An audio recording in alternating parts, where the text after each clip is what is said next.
I'm the wife of the oldest son, but that doesn't mean I want to get close to you, Nicole. I want to keep my distance.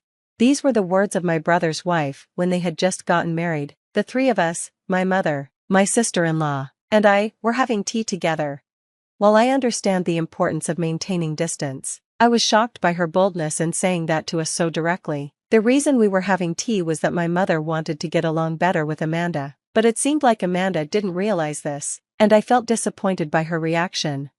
When we got home, I reflected on what happened. My mother smiled, but it was a lonely smile. She said Amanda was probably still feeling tense. My name is Nicole. I'm 33 years old and work in an office. I've been living with my mother in our family home since my father passed away from illness 10 years ago. Both of my brothers have their own families, but I have no plans to marry yet. It's not that I don't want to, but I enjoy my job and am happy with my current life. One evening, my phone rang. It was my sister-in-law, Amanda, calling. She had just given birth to her first child. It was unusual for her to call me, so I was curious. When I answered, she said, "It's been a while, Nicole. I just had the baby, but you haven't contacted me."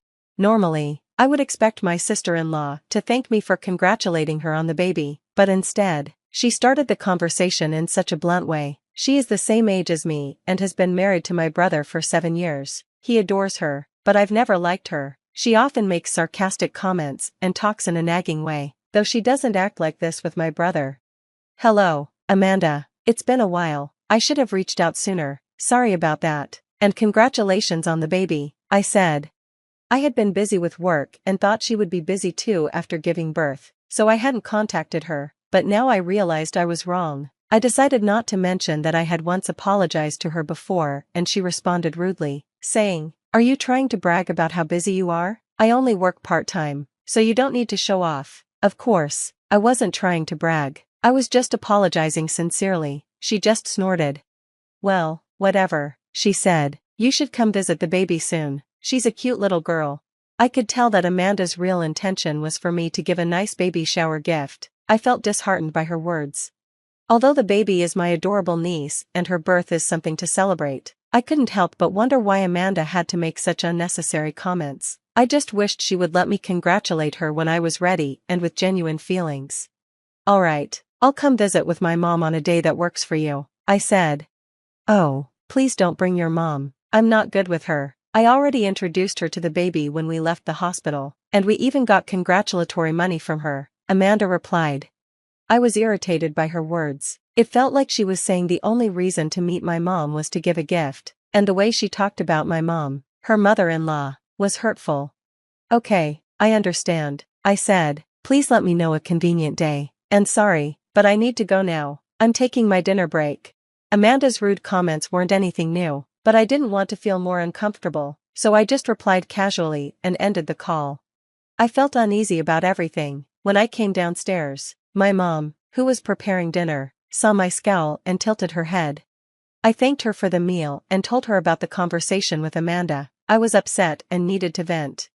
"Well, that's too bad, but there will be plenty of chances to see the baby," my mom said calmly, as if she wasn't bothered by Amanda's words. "It's been a long time since she married your brother, and her attitude is just too much," I said. "Your anger on my behalf makes me happy. By the way, I couldn't give it to you the other day because I wasn't ready, but could you take this with you as well?" my mom added, still wanting to give an extra gift, despite hearing my complaints.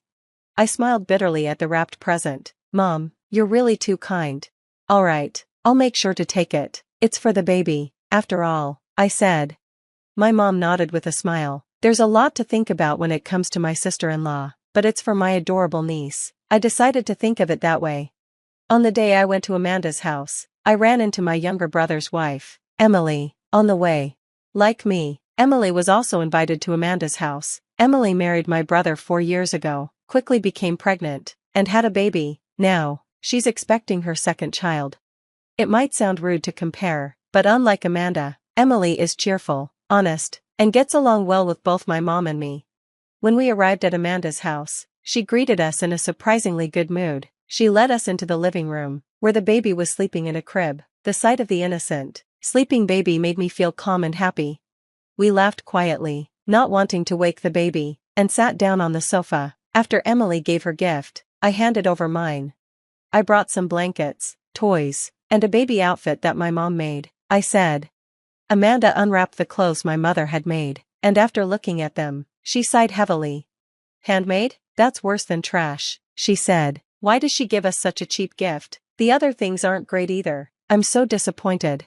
She carelessly threw the handmade clothes on the floor. My other sister-in-law quickly picked them up. That's so terrible. Our mother-in-law took so much time making these and wrapped them so neatly. If you don't want them, I'd be happy to take them, Emily said. Amanda just laughed dismissively at Emily's words. Really? She replied. If you want them that badly, go ahead, Amanda said, her tone clearly condescending. If you think they're worth keeping, please do. I'm sure my mother would be happy too, I responded. At my words, my other sister-in-law's face lit up. I'm so happy. These are like high-end brand clothes. When the baby is born, I'll dress them in these. I can't wait. Her innocent joy was somehow comforting. If my mother were here, she would probably say the same thing. Wait, what do you mean by high-end brand? Amanda asked, looking confused. After the three of us siblings became independent, my mother started selling her handmade crafts online. She used her skills in sewing and other hobbies, and over time, her work became a high-end handmade brand due to the quality of materials and design. The fact that they were handmade made them rare and valuable. She had even received collaboration offers from luxury brands.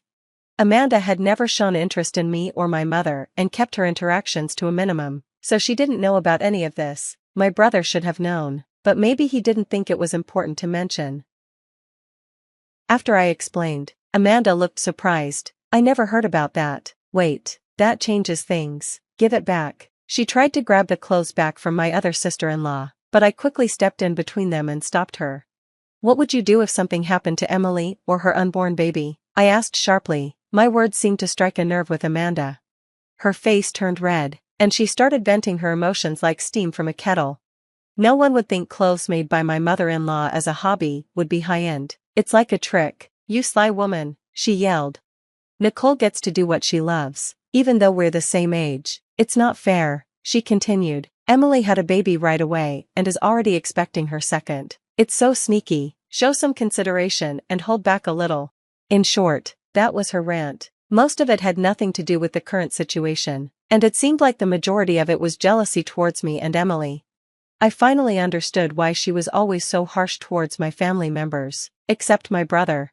After getting married, Amanda quit the job she loved and switched to part-time work so she could focus on housework and trying to have a baby. During this time, she may have felt resentment towards me for being able to work and towards my other sister-in-law for getting pregnant so quickly, but that's a separate issue. However, just because she's feeling this way doesn't mean she can say whatever she wants or ruin someone's heartfelt gift, whether it's high-end or not. Amanda's emotions exploded, and she started crying loudly, which made the baby cry as well. Emily, who was worried about the baby, tried to approach, but Amanda yelled at her, telling her to stay away from her child. Both Emily and I didn't know what to do. Then my brother came home from work. Seeing his wife and baby crying in this strange situation, his face showed he was confused. What happened? He asked. I explained what had been going on while my brother picked up the crying baby to try and calm it. He apologized to both Emily and me. I'm sorry, Amanda might be a bit neurotic because it's her first time parenting. Emily, I'm sorry to trouble you when you're pregnant. Are you feeling okay? His concern for Emily seemed to upset Amanda even more. She yelled at him, "Don't flirt with someone else's husband while you're pregnant." My brother scolded her, saying, "Stop it," but Amanda just whimpered and started crying again. I'll handle this. You two don't worry, you can go home. I'm sorry things turned out like this, even though Amanda invited you over, my brother said apologetically. As we left their house, I felt bad for Amanda. Outside, the sun was starting to set, and it was getting dark. I wondered if Amanda would be okay. I understood how she felt since I had been tense during my first pregnancy, and it was mentally tough. Despite being verbally abused, I still worried about Amanda. My mom and Emily are such kind-hearted people, and at least it didn't seem like Emily was hurt by Amanda's harsh words, which made me feel a bit relieved. Don't worry, my brother's there, so everything will be fine, I said, trying to cheer Emily up. A smile finally returned to her face. A few hours later, after dinner, I went back to my room and checked my phone. I saw multiple missed calls from Amanda. Yikes, I thought. I had a bad feeling about it. Hesitating for a moment, my phone vibrated again, and her name appeared on the screen. I wanted to turn off my phone, but knowing I had to deal with it, I answered the call. "Why didn't you answer sooner?" Amanda said, sounding clearly irritated. "I was having dinner," I replied. "What is my brother doing?" she asked. "He's in the bath now." I could tell she expected my brother to stop me from answering her calls. I could understand why she'd think that.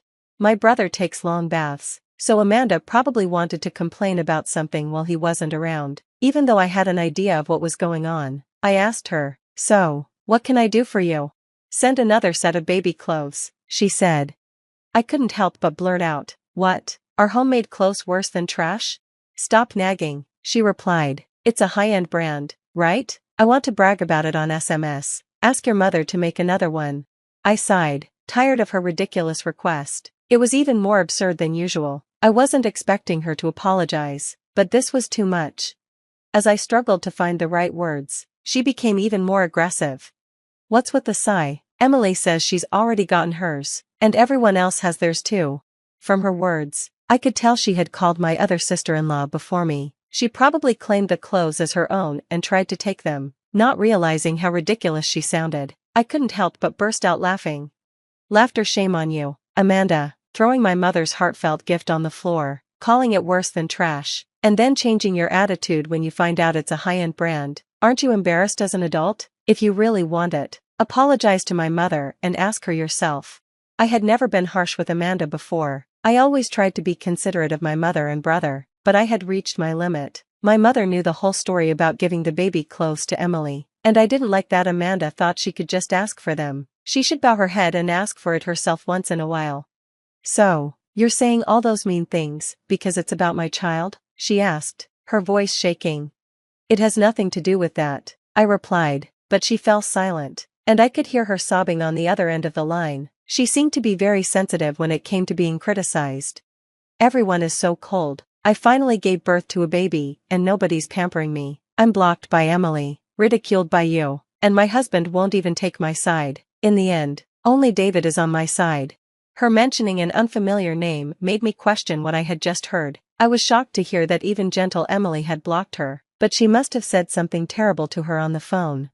"Wait, who's David?" I asked.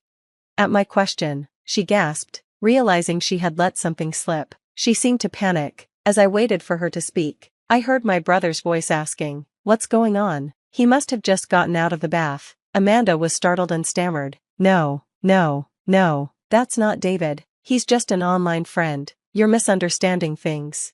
I didn't know what the misunderstanding was, but Amanda was desperately trying to make excuses. Suddenly, I heard my brother's voice as he took the phone from her. "You're talking to Nicole." "Sorry, Nicole, but I need to talk to her for a moment." His voice was lower and angrier than usual. I agreed and hung up. It seemed like things were about to get worse. Later, my brother came to our house to tell us he was getting a divorce. First, he apologized for his wife's treatment of our mother's handmade clothes, which she had called trash. Amanda had always looked down on Emily, my mother, and me, so it was ironic that she felt belittled by a handmade gift. After the phone call, my brother confronted Amanda about the mysterious David. Since my brother had been busy with work, she had met David online and eventually cheated with him in person. Amanda confessed everything. She tried to justify it as a mistake due to loneliness, but that excuse didn't hold up. I knew my brother had been trying to balance work and family life, and it broke my heart to think about his feelings. Even my usually calm mother showed anger toward Amanda. They decided to do a DNA test on the baby, just in case. I never imagined that a simple visit to deliver a baby gift would lead to all of this. In the end, the DNA test proved that the baby wasn't my brother's. He received a large amount of compensation from Amanda and her lover, and the divorce was finalized. Amanda was also dumped by her lover and would likely have to work day and night to support herself. At least the baby would be raised by her sensible grandparents, not Amanda. 3 years have passed. My mother's handmade clothes and accessories are still loved by many. Emily and I are, of course, longtime fans. I got married last year and am now pregnant. My mother is already excitedly planning the baby's clothes. My brother, deeply hurt by what happened with his wife, has recently found a new girlfriend. I sincerely hope that he will find true happiness this time. Later, my brother came to our house to tell us he was getting a divorce. First, he apologized for his wife's treatment of our mother's handmade clothes, which she had called trash. Amanda had always looked down on Emily, my mother, and me, so it was ironic that she felt belittled by a handmade gift. After the phone call, my brother confronted Amanda about the mysterious David. Since my brother had been busy with work, she had met David online and eventually cheated with him in person. Amanda confessed everything. She tried to justify it as a mistake due to loneliness, but that excuse didn't hold up. I knew my brother had been trying to balance work and family life, and it broke my heart to think about his feelings. Even my usually calm mother showed anger toward Amanda. They decided to do a DNA test on the baby, just in case. I never imagined that a simple visit to deliver a baby gift would lead to all of this. In the end, the DNA test proved that the baby wasn't my brother's. He received a large amount of compensation from Amanda and her lover, and the divorce was finalized. Amanda was also dumped by her lover and would likely have to work day and night to support herself. At least the baby would be raised by her sensible grandparents, not Amanda. 3 years have passed. My mother's handmade clothes and accessories are still loved by many. Emily and I are, of course, longtime fans. I got married last year and am now pregnant. My mother is already excitedly planning the baby's clothes. My brother, deeply hurt by what happened with his wife, has recently found a new girlfriend. I sincerely hope that he will find true happiness this time. The receipt falls from Heath's jacket pocket as I'm gathering laundry, landing face up on our bedroom floor. $400 for a single night at the Belmont Hotel. Last Tuesday, when he was supposed to be in Seattle for a sales conference.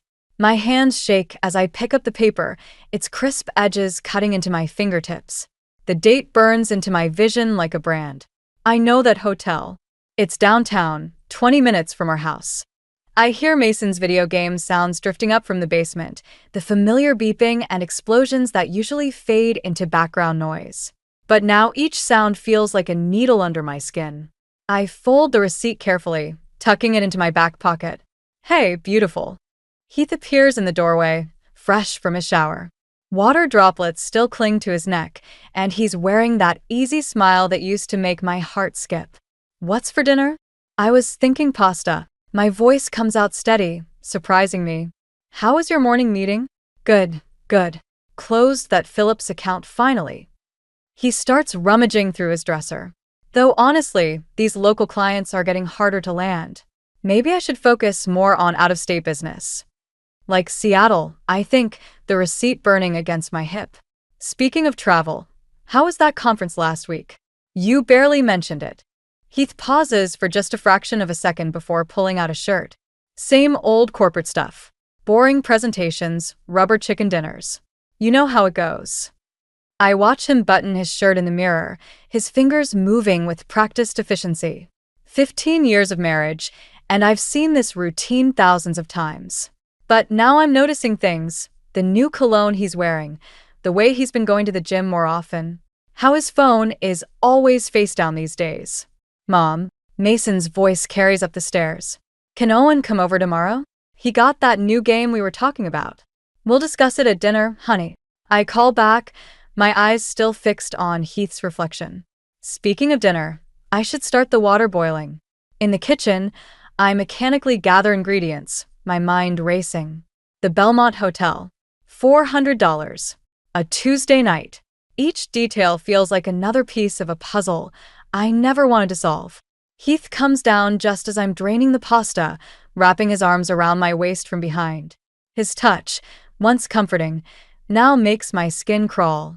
Smells amazing, he murmurs. I step away, busying myself with the sauce. Mason. Dinner. We sit around our kitchen table, the one Heath and I picked out when we first moved in. Mason chatters about his game. Heath checks his phone between bites, and I push pasta around my plate, tasting nothing. Oh, by the way, Heath says, not looking up from his screen, I might need to head to Portland next week. Big potential client. The fork freezes halfway to my mouth. Portland. Another hotel, another receipt, another lie. I set the fork down carefully, studying my husband's face as he types something on his phone. There's a small smile playing at the corners of his mouth, one I've never seen before. Actually, I hear myself say, We should talk about your travel schedule. After dinner. Heath glances up, meeting my eyes for the first time since we sat down. Something flickers across his face. Uncertainty? Fear? Before that practiced smile returns. Sure, honey. Whatever you want. Mason looks between us, sensing the tension. I force a smile and ask him about his game, but my mind is already racing ahead, mapping out conversations and confrontations, planning moves and countermoves. The receipt feels heavy in my pocket, like the first stone in an avalanche that's about to begin. After sending Mason to school, I spend the morning digging through Heath's credit card statements. Each transaction feels like another betrayal. Expensive restaurants I've never been to, boutique shops where the prices make me wince. The Belmont wasn't a one-time thing. My phone buzzes. Heath. Can't make it to Mason's game tonight. Client emergency. I type back. He's been practicing all week for this. Then delete it. Send instead. Okay. The doorbell rings, startling me. Through the peephole, I see a delivery man holding an elaborate flower arrangement. Not for me. The card reads Serafina in flowing script. Wrong address, apparently. My fingers itch to open it, but I sign for the delivery and set it aside. Heath will have to deal with his own mistakes.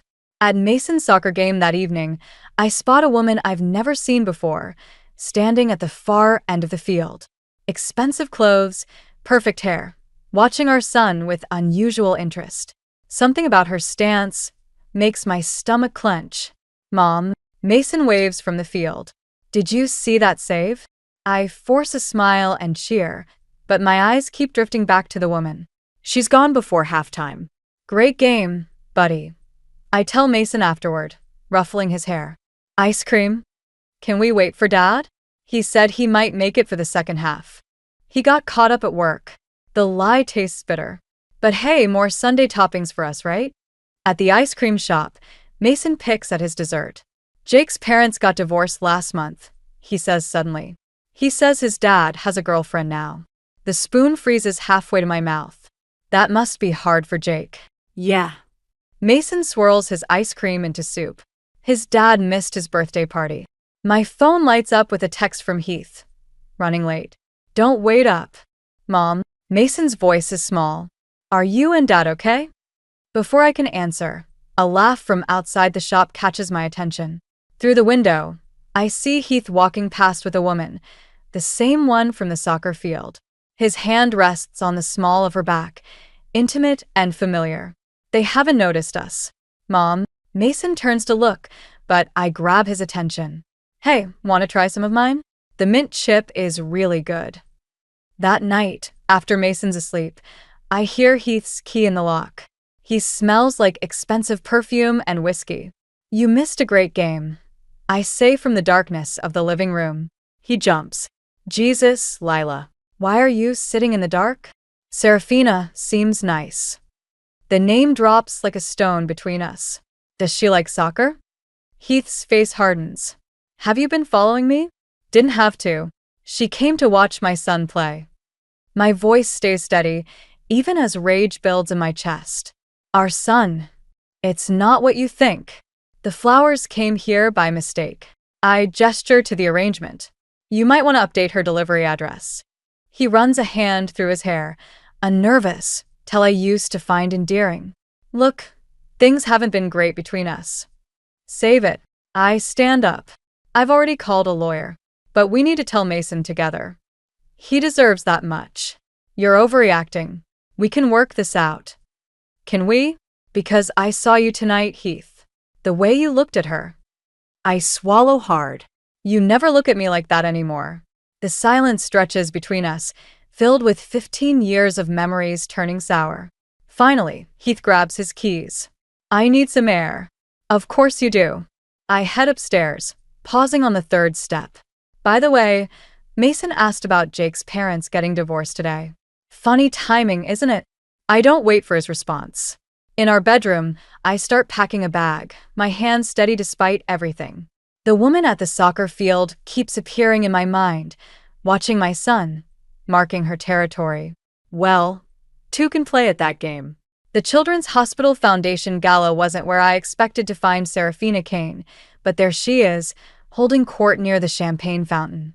Her laugh carries across the ballroom, drawing attention like a magnet. My mother squeezes my arm. "Breathe, honey," Evelyn whispers. "Remember why we're here." Right. The hospital's new pediatric wing. The reason I spent 3 months organizing donor lists and seating charts. Not to watch my husband's mistress charm potential investors in a dress that probably costs more than my car. Lila Merrick? A tall man approaches, hand extended. Owen Lark. I'm heading up the architectural team for the new wing. I shake his hand, grateful for the distraction. The designs are incredible, especially the rooftop garden concept. Mom, Mason appears beside me, tugging at his tie. Can I go to the game room? They have the new. He stops mid-sentence, eyes fixed across the room. I follow his gaze to see Heath walking in, making a beeline for Serafina. My son's face crumples with confusion as he watches his father kiss her cheek.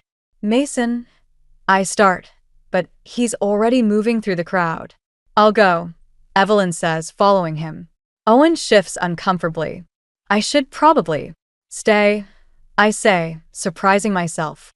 Please. I could use a friendly face right now.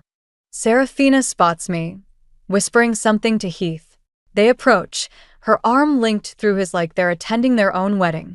Lila, darling. Her voice drips honey. Heath mentioned you organized this lovely event. The Children's Hospital, such a worthy cause. Yes, well, some of us think about more than just ourselves. The words slip out before I can stop them. Heath's jaw tightens. Where's Mason? Probably wondering why his father is here with another woman instead of his family. Serafina laughs, the sound like breaking glass. Oh, Heath told me how bitter you've been about the separation. But really, darling, scenes like this don't help anyone. Separation. I look at Heath. Is that what you're calling it? Lila, not here. No, please tell me more about our separation. Tell me about the nights at the Belmont, the flowers, the restaurants. Tell me about showing up at our son's soccer game like some twisted audition for his new mother. Owen steps closer, his presence steady behind me. Serafina's eyes flick to him, something calculating in her gaze. Moving on already, Lila? How? Predictable. That's enough. Heath grabs her elbow. We're leaving. Why? I step forward. Stay. Explain to our donors how you're abandoning your family for someone who sees you as nothing more than a stepping stone to better business connections. Serafina's smile falters. You don't know anything about us. I know everything about you. The failed startups, the burned investors, the lawsuits. Did you tell Heath about those? Or just about the ones you won? The color drains from her face. Behind me, I hear Owen stifle a laugh. You're making a scene, Heath hisses. No, I'm making a point. Stay away from my son. Both of you. I turn to leave, but Serafina grabs my arm. He chose me, Lila. Accept it. Mom, Mason stands there, watching us, my mother behind him with tears in her eyes. The room seems to freeze. Heath steps forward, reaching for our son, but Mason backs away. I want to go home, he says quietly. I walk to him, wrapping an arm around his shoulders. He's shaking. Of course, honey. We can go. As we leave, I hear Serafina's voice.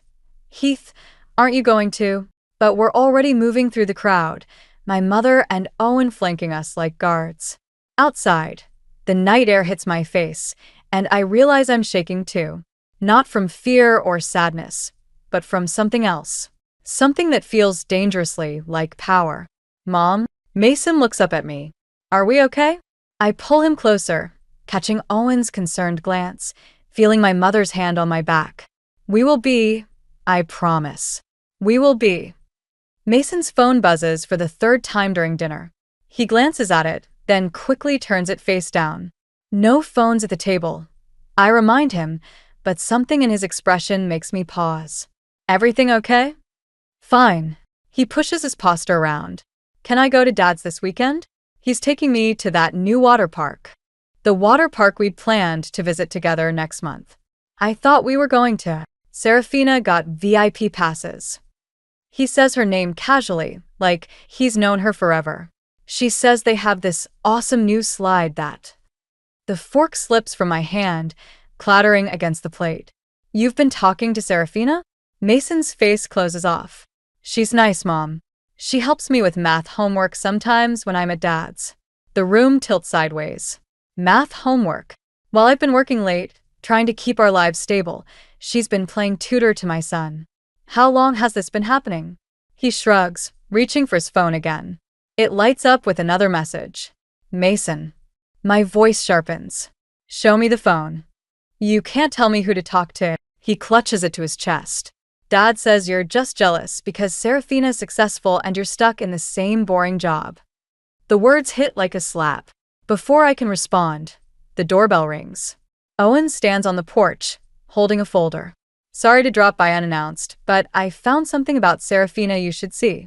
Mason bolts upstairs, his door slamming as Owen spreads documents across my kitchen table. Business records, court filings, news clippings. She's done this before, Owen explains. Finds successful men, usually married, uses their connections to boost her businesses, then leaves them bankrupt when things go south. My eyes catch on a photo, Serafina, with another family, another child. These are from 3 years ago. Different city, different name.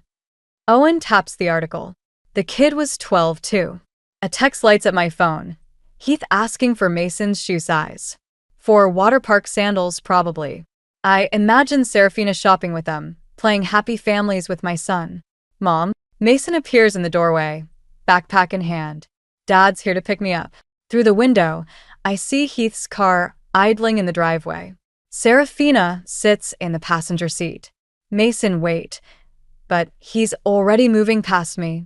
Let him go, Owen says quietly. We need to be smart about this. I watch through the window as my son climbs into the back seat. Serafina turns, saying something that makes him laugh. The same laugh he used to share with me over inside jokes and silly stories. She's not just taking my husband. I realize. She's taking my whole life. Owen gathers the documents. There's more. Her company's in trouble again. Major investors pulling out. Heath doesn't know it yet, but he's about to lose everything, including Mason. I turn from the window. Unless we stop her first. Lila. Owen's voice is careful. What are you thinking? I pick up one of the articles, studying Serafina's previous victim, a man who lost his business, his home, his family. I'm thinking it's time to make some calls. Starting with her former investors. That could get messy. She's poisoning my son against me. My hands shake as I gather the papers. Messy doesn't scare me anymore. Owen watches me, concern mixing with something else in his expression. Just be careful. Don't let revenge cost you what you're trying to protect. But as I look at the empty chair where Mason should be sitting, at his half-eaten dinner growing cold, I realize some costs are already too high. Serafina Kane isn't just playing games with my family, she's declaring war. And I'm done playing defense. The email from Serafina's former business partner arrives at 3 a.m. I've been awake anyway, scrolling through Mason's social media, watching my son's life unfold in photos where I don't exist. Serafina teaching him to ski. Heath and Mason at expensive restaurants. The perfect little family she's building on the ruins of mine. She'll destroy everything, the email warns. Not just the money, the relationships, the trust, everything. Get out while you can. My phone rings, startling me. Mason. Mom. His voice sounds small, younger than 12. Can you come get me? I'm already grabbing my keys. What's wrong? They're fighting. Really bad. About money, I think. Dad threw something and... a crash in the background. Please. I break every speed limit getting to Heath's new condo. Mason's waiting outside, huddled on the steps in his pajamas. Through the open window above, I hear Serafina's voice, sharp as broken glass. You promised me that investment would come through. Do you know how much I've lost because of you? Mason climbs into my car, clutching his backpack. Can I stay with you tonight? Of course, honey. I resist the urge to speed away, to protect him from whatever's unfolding upstairs. Want to talk about it? He shakes his head then. Serafina's different now. She gets mad a lot. Dad, too. At home, I make hot chocolate while Mason settles on the couch. His phone keeps lighting up with texts from Heath, from Serafina. He ignores them. Remember when we used to do this? He wraps his hands around the mug. When I couldn't sleep? Every thunderstorm. I sit beside him, careful to leave space. You'd count the seconds between lightning and thunder. Serafina says that's baby stuff. He stares into his chocolate. She says I need to grow up faster. The familiar rage rises, but before I can respond, my phone buzzes. Owen. Her company's imploding. His text reads, "Board meeting tomorrow. You should be there." Mason's phone lights up again. Heath calling now. He lets it ring. They were talking about selling the lake house, he says quietly. Dad signed something for her business, and now. The lake house. Where Mason learned to swim. Where we spent every summer. Where Heath proposed. That's not going to happen. The words come out harder than intended. How do you know? Because I've spent weeks building a case against her. Because Owen's contacts at the investment board are ready to expose her pattern of fraud. Because tomorrow, her carefully constructed world will shatter. But looking at Mason's tired face, I realize revenge won't heal what's broken here. Mom, he shifts closer, like he used to during thunderstorms. I'm sorry I said those things before. About you being jealous and boring. It's okay, honey. No, it's not. His voice cracks. She made it sound so cool at first. Like we'd be this amazing new family. But now Dad's always angry, and she keeps talking about sending me to boarding school, and I just want. He stops, shoulders shaking. I pull him close, feeling his tears soak my shirt. My phone buzzes again. Owen sent the board meeting details, the evidence we've gathered, everything needed to destroy Serafina Kane tomorrow. But Mason's breathing is evening out, his body heavy with sleep, trusting me to keep him safe. Like I used to. Like I always should have. I text Owen back. Need to handle this differently. For Mason. His response is immediate. Whatever you need. I'm here. Outside. Thunder rumbles. Mason stirs but doesn't wake. I start counting seconds automatically, a habit from all those stormy nights, realizing some patterns are worth keeping. And some cycles of hurt need to end, not with revenge, but with repair. Tomorrow will come with its own storms. But tonight I hold my son and plan a different kind of justice, one that might actually heal what's broken. The lake house looks smaller somehow, its windows dark against the setting sun. Mason's old tire swing hangs motionless as Heath signs away 15 years of memories to cover Serafina's debts. You don't have to do this, I tell him, watching him initial each page without reading. We can find another way. There is no other way. His hand shakes slightly. She just needs time to sort out the business. Once the new investors. There are no new investors, Heath. I slide Owen's report across the table. She's done this before. Multiple times. He pushes the papers back without looking. You're just trying to poison everything good in my life. Like always. Dad. Mason appears in the doorway, clutching his old fishing rod. Can we go out on the lake one last time? Before. Sorry, buddy. Serafina's waiting at the lawyer's office. Heath stands, gathering the sale documents. Maybe next summer we can. There won't be a next summer here. Mason's voice cracks. You're selling everything for her, just like the college fund. Heath freezes. Who told you about that? I heard you fighting. Mason's knuckles whiten around the fishing rod. You said you had to borrow from my account because her business needed cash. You promised you'd pay it back. The room goes still. I look at Heath, really look at him, seeing the new lines around his eyes, the expensive watch that can't hide his trembling hands. Mason, go wait in the car. I say quietly. No. He hurls the fishing rod across the room. I hate this. I hate her. And I hate you for letting her ruin everything. He storms out, screen door slamming behind him. Through the window, I watch him run down to the dock where he learned to fish, where Heath taught him to swim, where our family used to be whole. His college fund? My voice sounds distant, cold. Really, Heath? It's temporary. Once the deal closes. There is no deal. I pull out my phone, showing him the email from Serafina's former partner. She's already moved most of the money offshore. By tomorrow, she'll be gone. Just like last time. And the time before that. You're lying. But his face has gone pale. She loves me. She loves Mason. She loves what you can give her. And now that's gone too. His phone buzzes Serafina, demanding to know where he is. He stares at the screen, then at the lake house papers, then through the window at Mason. I can't lose her, he whispers. You already lost everything else. He leaves without another word, sale documents clutched to his chest like a shield. I watch him drive away, wondering how the man I loved for 15 years became this stranger who would sacrifice his son's future for a con artist's lies. My phone rings, Owen.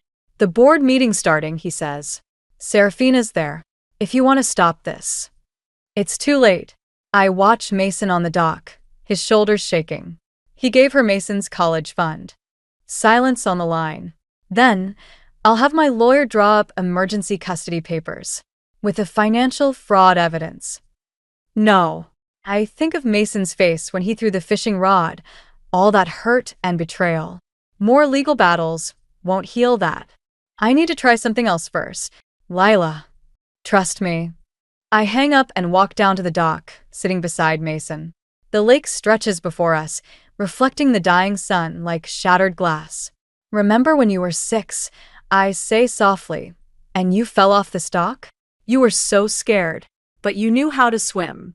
You just needed to remember you were strong enough. He wipes his eyes with his sleeve. What do we do now, Mom? I pull him close, feeling his heart race against mine. We remember we're strong enough. Behind us, the tire swing moves slightly in the breeze, casting a shadow that looks almost like a noose. The investment board meeting erupts into chaos when I walk in with Mason. Serafina's perfectly composed face cracks for just a second before her smile returns. Lila, darling, this is a private meeting. Her voice carries that familiar honey-sweet tone. And Mason should be in school. He needs to hear this. I guide Mason to a seat, noting how Heath won't meet either of our eyes. Everyone does. The board members shift uncomfortably as I connect my laptop to the projector. Serafina's previous victims appear on screen: the ex-husband in Seattle, the business partner in Chicago, the family in Boston. All their stories, their losses, their shattered lives. This is harassment. Serafina stands, smoothing her designer dress. Heath, tell them. About my college fund? Mason's voice cuts through the room. Or about the lake house? Heath flinches like he's been struck. Serafina's smile doesn't waver, but her hands betray her, crushing the paper cup she's holding. Mason, sweetie, those are temporary arrangements. Once the new funding comes through, there is no new funding. I pull up the offshore account transfers. Just like there wasn't any in Seattle, or Chicago, or Boston. It's the same pattern, isn't it? Find a successful man, preferably married with children. Isolate him from his family. Drain his assets. Move on. The board members lean forward, murmuring as they study the evidence. Serafina's lawyer whispers urgently in her ear. This is ridiculous. She laughs, but it sounds hollow. Heath, tell them about our plans. The expansion, the merger. The merger that fell through last week? Owen steps into the room, holding more documents. Or the one that never existed? Heath stands suddenly, knocking over his chair. You said those deals were confirmed. You said. She says a lot of things, Dad. Mason's voice trembles slightly. Like how you'd buy back the lake house. Like how we'd be a better family. Serafina's smile finally cracks. You ungrateful little. Don't. My voice could freeze hell. Don't you dare speak to my son. She turns to Heath, reaching for his hand. Baby, they're trying to turn you against me. After everything we've built. I project the final document, Heath's empty bank accounts, the drained college fund, the mortgaged house. You haven't built anything. You've destroyed everything he had. Everything we had. The board chairman clears his throat. MS. Kane, in light of these allegations, Allegations. She laughs again, higher this time, desperate. This is just a bitter ex-wife's revenge fantasy. Heath, tell them. But Heath is staring at the numbers on screen, at the proof of his son's stolen future. Something breaks in his expression. The lake house was my grandfather's, he whispers. Mason learned to swim there. Serafina's mask shatters completely. She grabs her purse, heading for the door, but security blocks her path. This isn't over, she hisses at me. You think you've won? You've got nothing but a broken family and a kid who'll hate you both. No, Mason stands, walking to my side. I know exactly who broke our family, and it wasn't Mom. The security guards lead Serafina away as she shrieks about lawyers and lawsuits. The board members file out, leaving just our fractured family and Owen. Heath approaches slowly, like a man walking to his execution. Mason, I'm so sorry. I know what you thought. Mason's voice is older somehow, harder. But Mom never stopped fighting for me, even when I was awful to her, even when I believed Serafina's lies.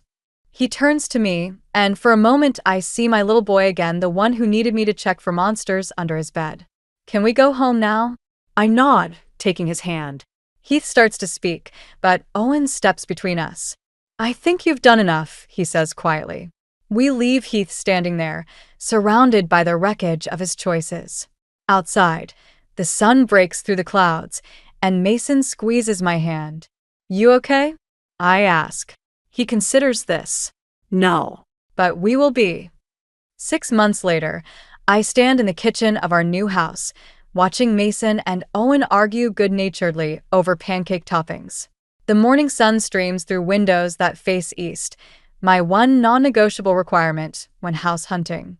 Blueberries are clearly superior, Owen insists, sliding a plate across the counter. That's because you're old, Mason retorts, drowning his stack in maple syrup. Mom, tell him chocolate chips are better. I laugh, the sound easier now than it used to be. I'm staying neutral in this war. The doorbell rings. Through the window, I see Heath's car in the driveway.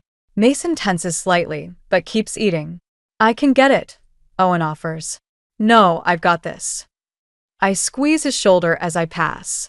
Heath looks older on the porch, more grounded somehow. The designer clothes are gone, replaced by familiar worn jeans and a work shirt. He holds up a fishing rod, Mason's old one from the lake house. Found this while cleaning out the storage unit, he says. Thought he might want it back. Through the window behind me, I hear Mason laugh at something Owen said. Heath's eyes drift toward the sound, then back to me. He seems happy. He is. Most days. I take the fishing rod. The therapy's helping. Both of us, actually. Heath nods, shifts his weight. I got a job offer. In Seattle. He rushes on before I can respond. I'm not taking it. I won't leave him again. I just wanted you to know I had the choice this time. And I'm choosing him. Good. The word comes out softer than intended. Serafina's sentencing is next week, he says quietly. I know. Are you going?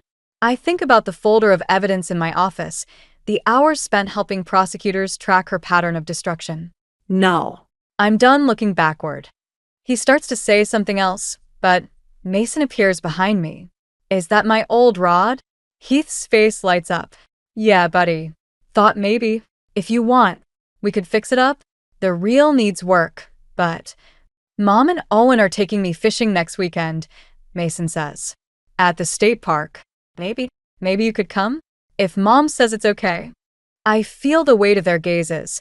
My son's hopeful, my ex-husband's careful.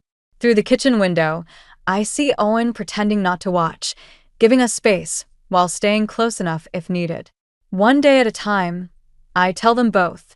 Mason takes the rod, studies it. The handle's loose. Owen has tools in the garage. Want to see? Heath follows Mason around the house, their voices fading as they discuss fishing knots and lure types. I return to the kitchen, where Owen's cleaning up breakfast. You okay? He asks. Actually, yes. I lean against the counter, watching father and son through the garage window. You know what Mason told me yesterday? He's been saving his allowance. Says he wants to help buy back the lake house someday. Owen raises an eyebrow. Really? Not for Heath. For us. All of us. I smile at his surprised expression. His words, not mine. Smart kid. Yeah. I watch Mason demonstrate something with a fishing rod, Heath nodding intently. He gets it from his mom. Owen laughs, pulling me close. Through the window, I see Mason smile, really smile, at something Heath says. It's not perfect, this new reality we're building. There are still hard days, therapy sessions, moments when the past threatens to overwhelm us. But here in this kitchen, with the morning sun warming my face and the sound of my son's laughter drifting in from the garage, I realize something. Sometimes the best revenge isn't about destroying what hurt you. Sometimes it's about building something stronger from the ruins. Mom, Mason calls. Come look at this. I go to them, stepping into the future one day at a time, leaving the shadows of the past where they belong, behind us. You spent our savings on what? I gasped, feeling the room spin around me. Gareth, how could you? My husband's face paled as he glanced nervously between me and his parents. The dining room suddenly felt suffocating, the fancy china and crystal glasses mocking me with their extravagance. Now, Stacy, Eula, my mother-in-law, interjected with a saccharine smile. I'm sure Gareth was just thinking of family. Isn't that right, dear? I gripped the edge of the table, my knuckles turning white. My name is Stacy, and I just discovered my husband betrayed me in the worst way possible. It's an investment, Gareth mumbled, avoiding my gaze. Mom and Dad needed a place closer to us, and this condo was perfect. I thought you'd understand. Understand? I hissed, struggling to keep my voice low. You used our entire savings without even talking to me. How is that an investment? Henry, my father-in-law, cleared his throat. Now, let's not make a scene. We're all family here. I laughed bitterly. Family? Is that what you call this? Eula's eyes narrowed. I don't appreciate your tone, young lady. After all we've done for you. Done for me. I cut her off, my voice rising. You've done nothing but undermine me since the day I married your son. Gareth reached for my hand, but I jerked away. Honey, please. Can we discuss this later? No, we can't, I snapped. I want to know exactly how much of our money you spent on this condo. The silence that followed was deafening. Gareth squirmed in his seat, while Eula's smug expression spoke volumes. All of it, Gareth finally whispered. The down payment, it took all of our savings. The room tilted dangerously. I stood up abruptly, my chair scraping against the hardwood floor. I need some air. As I stormed out onto the balcony, I heard Eula's voice drift after me. Really, Gareth? I don't know why you put up with such dramatics. I gripped the railing, gulping in the cool night air. How had it come to this?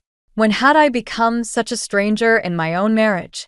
The sliding door opened behind me, and Gareth's hesitant footsteps approached. Stacy, I'm sorry. I should have told you. I whirled around, fury blazing in my chest. Told me? You should have discussed it with me. We're supposed to be partners, Gareth. How could you make such a huge decision without me? He ran a hand through his hair, looking lost. They're my parents, Stacy. They needed help. And what about us? I demanded. What about our future? Our son's future? Gareth's eyes widened. Caleb? He's fine. This doesn't affect him. I laughed incredulously. Doesn't affect him? That money was for his college fund, Gareth. For our retirement. For emergencies. We can save again, he said weakly. It's not like we're poor. That's not the point. I exploded. You betrayed my trust. You put your parents before your own family. The sliding door opened again, and Eula's perfectly coiffed head poked out. Everything all right out here? Dessert's getting cold. I bit back a scathing retort, forcing a smile.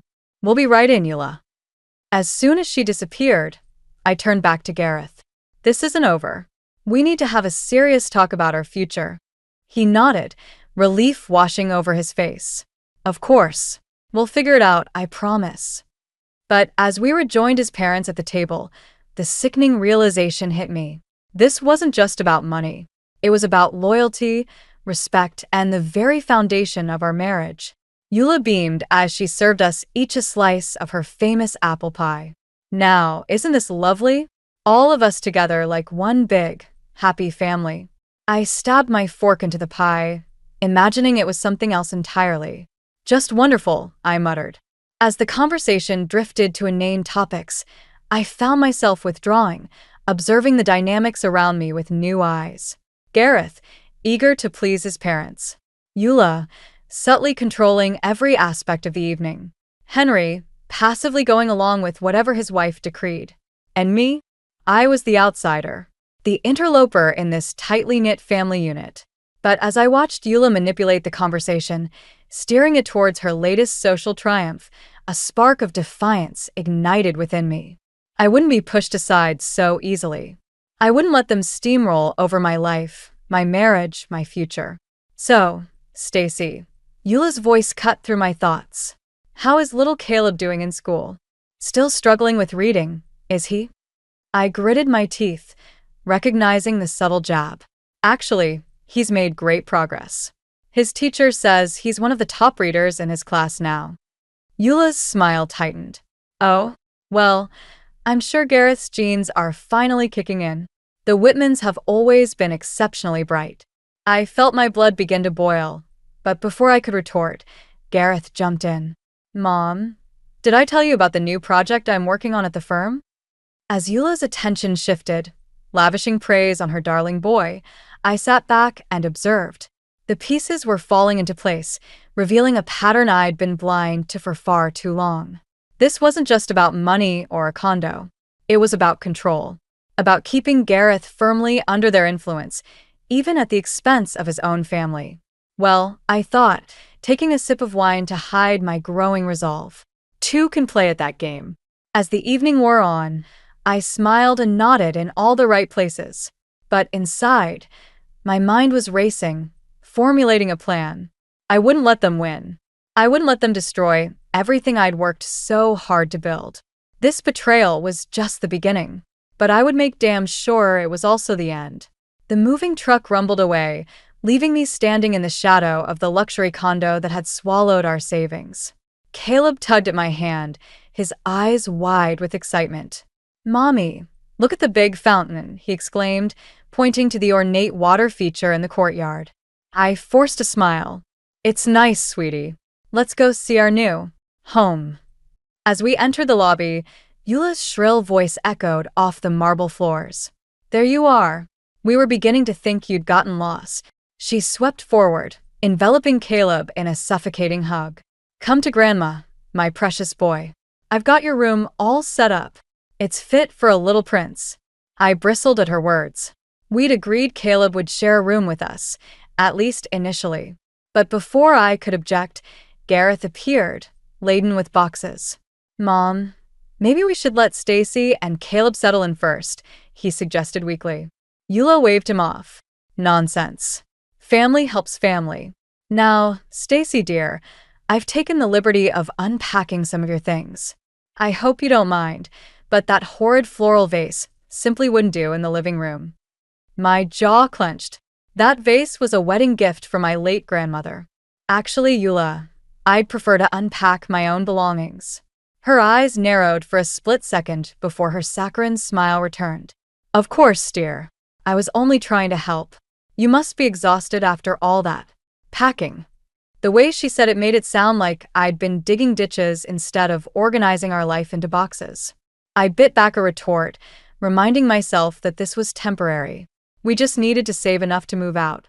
As the days passed, that goal seemed increasingly distant. Eula's presence was suffocating, her subtle digs constant. She rearranged the kitchen without asking, skiing at my chaotic organization. She scheduled playdates for Caleb without consulting me, always with the children of her country club friends. Caleb needs to socialize with the right sort, she'd say, her tone implying I was somehow deficient in providing that. Even bath time wasn't sacred. One evening, as I was running Caleb's bath, Eula barged in. Oh, good. You're giving him a bath, she said, as if surprised I knew how to care for my own child. I'll take over from here. You look tired, dear. Why don't you go relax? I gripped the edge of the tub. I've got this, Eula. Caleb and I have our own bath time routine. She laughed, a tinkling sound that set my teeth on edge. Don't be silly. I raised Gareth, you know. I think I can handle bathing my grandson. Mom. Gareth's voice came from the hallway. Let Stacy handle it. Come help me with dinner. Eula's lips thinned, but she retreated. As she left, I caught her muttering, I don't know why he puts up with such stubbornness. That night, after Caleb was asleep, I confronted Gareth. This isn't working, I hissed. Your mother is constantly undermining me. Gareth sighed, running a hand through his hair. She's just trying to help Stacy. Can't you try to get along? Get along. I struggled to keep my voice down. She criticizes everything I do. She's taking over Caleb's life. And you just stand by and let it happen. What do you want me to do? He snapped. They're my parents. We're living in their home. A home bought with our money. I reminded him bitterly. The argument ended as it always did, with Gareth retreating to his study and me lying awake, seething. The final straw came a week later. I returned from grocery shopping to find Eula in the kitchen, a smug smile on her face. Oh, good, you're back, she said. I was just telling Caleb about our summer plans. I froze. What summer plans? Why, our annual family vacation to Martha's Vineyard, of course, she replied, as if it were obvious. I've already booked the tickets. Gareth agreed it would be wonderful for Caleb to experience it. The room spun. Our family vacation, the one we'd been planning for months, the one I'd been promising Caleb, was to the Grand Canyon. It was supposed to be just the three of us. We can't afford a trip to Martha's Vineyard, I said through gritted teeth. Eula waved her hand dismissively. Don't worry about that, dear. We'll cover it. After all, what's family for? In that moment, something inside me snapped. I saw with crystal clarity the web Eula had woven, trapping us in a life dictated by her whims. No, I said, my voice steady. We won't be going to Martha's Vineyard. Caleb, Gareth, and I will be sticking to our original plans. Eula's eyes flashed. Now see here, young lady. No, you see here. I cut her off. This ends now. I am Caleb's mother. Gareth is my husband. We are a family, and we will make our own decisions. As Eula sputtered in indignation, I turned to leave the kitchen. At the doorway, I paused. Oh, and Eula? I'll be putting my grandmother's vase back in the living room. I think it'll look lovely there, don't you? I walked away, my heart pounding but my resolve firm. This was far from over, but for the first time since moving in, I felt a glimmer of hope. I would reclaim my family, my life, no matter what it took. The cafe bustled with a lunchtime crowd, but I barely noticed the noise. My hands trembled as I dialed Lana's number, praying she'd pick up. Stacy. Lana's voice crackled through the speaker. Is everything okay? I choked back a sob. Lana, I need help. I can't do this anymore. I'm on my way, she said without hesitation. Where are you? 20 minutes later, Lana slid into the booth across from me, her face etched with concern. I spilled everything, the condo, Eula's manipulation, Gareth's betrayal. Lana listened, her expression darkening with each revelation. Oh, Stacy, she breathed when I finished. Why didn't you tell me sooner? I shrugged helplessly. I thought I could handle it, that things would get better. Lana reached across the table, squeezing my hand. Well, that ends now. We're getting you out of there. For the first time in months, I felt a flicker of hope. But how? I don't have any money and Caleb. We'll figure it out, Lana assured me. First things first, we need to document everything. Every snide comment, every manipulation. Build a case. I nodded, determination replacing despair. I can do that. Over the next few weeks, I became a silent observer in my own home. I started a journal, meticulously recording Eula's behavior. The way she accidentally shrank my favorite sweater in the wash. How she scheduled doctor's appointments for Caleb without consulting me. The constant barrage of criticism thinly veiled as concern. Really, Stacy, she'd say, eyeing my outfit. Don't you think you should dress more appropriately for a mother? I'd smile tightly, jotting down the exchange later. Each entry fueled my resolve. Gareth remained oblivious, or perhaps willfully ignorant. When I tried to discuss Eula's behavior, he'd brush it off. You're being too sensitive, he'd say. Mom's just trying to help. I stopped trying to make him understand. Instead, I focused on Caleb, shielding him as best I could from the toxic atmosphere. One afternoon, as I was helping Caleb with his homework, Eula swooped in. Oh, let me handle this, she cooed. Caleb needs a proper education, not just coloring books. I bit back a retort, remembering Lana's advice. Document, don't engage. Later that night, I snuck into the study, using Gareth's computer to research custody laws and financial advice. As I was about to log off, a notification popped up, an email from Eula to Gareth. My finger hovered over the mouse. It was wrong to snoop, but I clicked. Darling, the email read, I'm concerned about Stacy's influence on Caleb. Perhaps we should consider more permanent arrangements for his care. After all, blood is thicker than water. My blood ran cold. They were plotting to take my son. The next day, I met Lana at our usual cafe, my nerves frayed.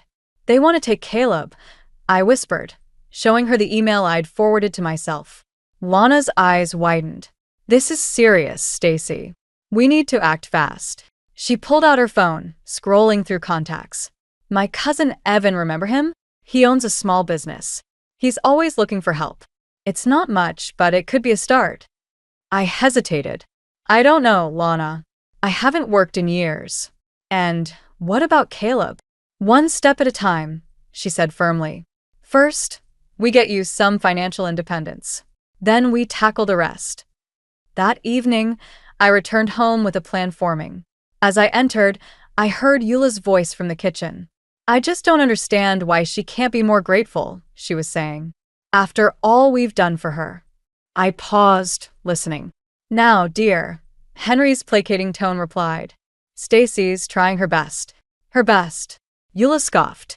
She's barely fit to raise a child. It's a good thing we're here to guide Caleb properly.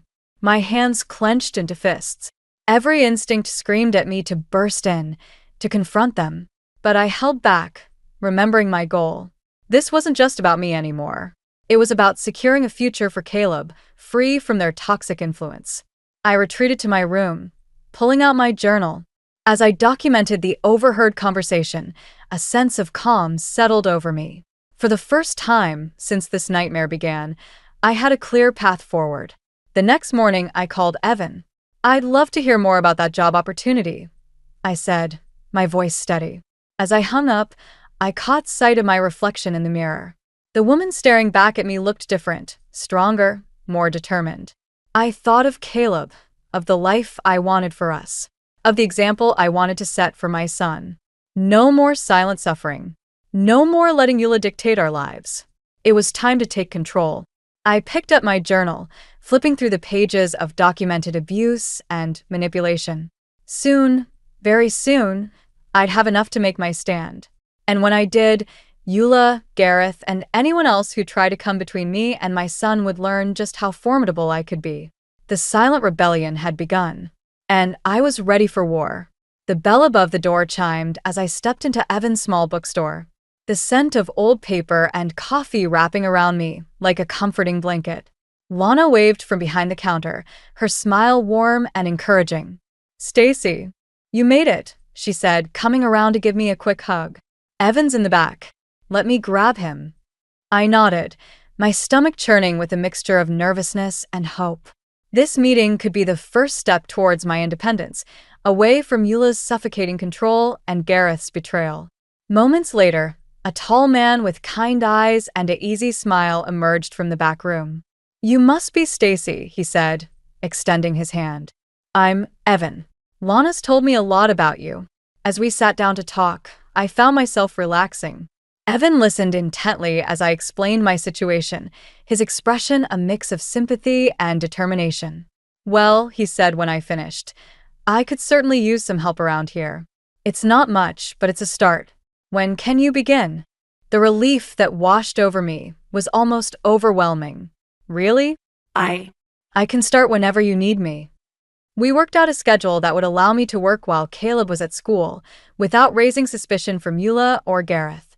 As I left the store, clutching my new employee handbook, I felt a spark of hope ignite in my chest. That evening, as I helped Caleb with his homework, Eula swept into the room. "Caleb, darling," she cooed, "why don't you let Grandma help you? I'm sure Mommy has other things to do." I gritted my teeth, ready to argue, when an idea struck me. "Actually, Eula," I said sweetly, "I'd love your help. I have some errands to run tomorrow morning. Would you mind watching Caleb until it's time for school?" Eula's eyes narrowed suspiciously, but she couldn't very well refuse.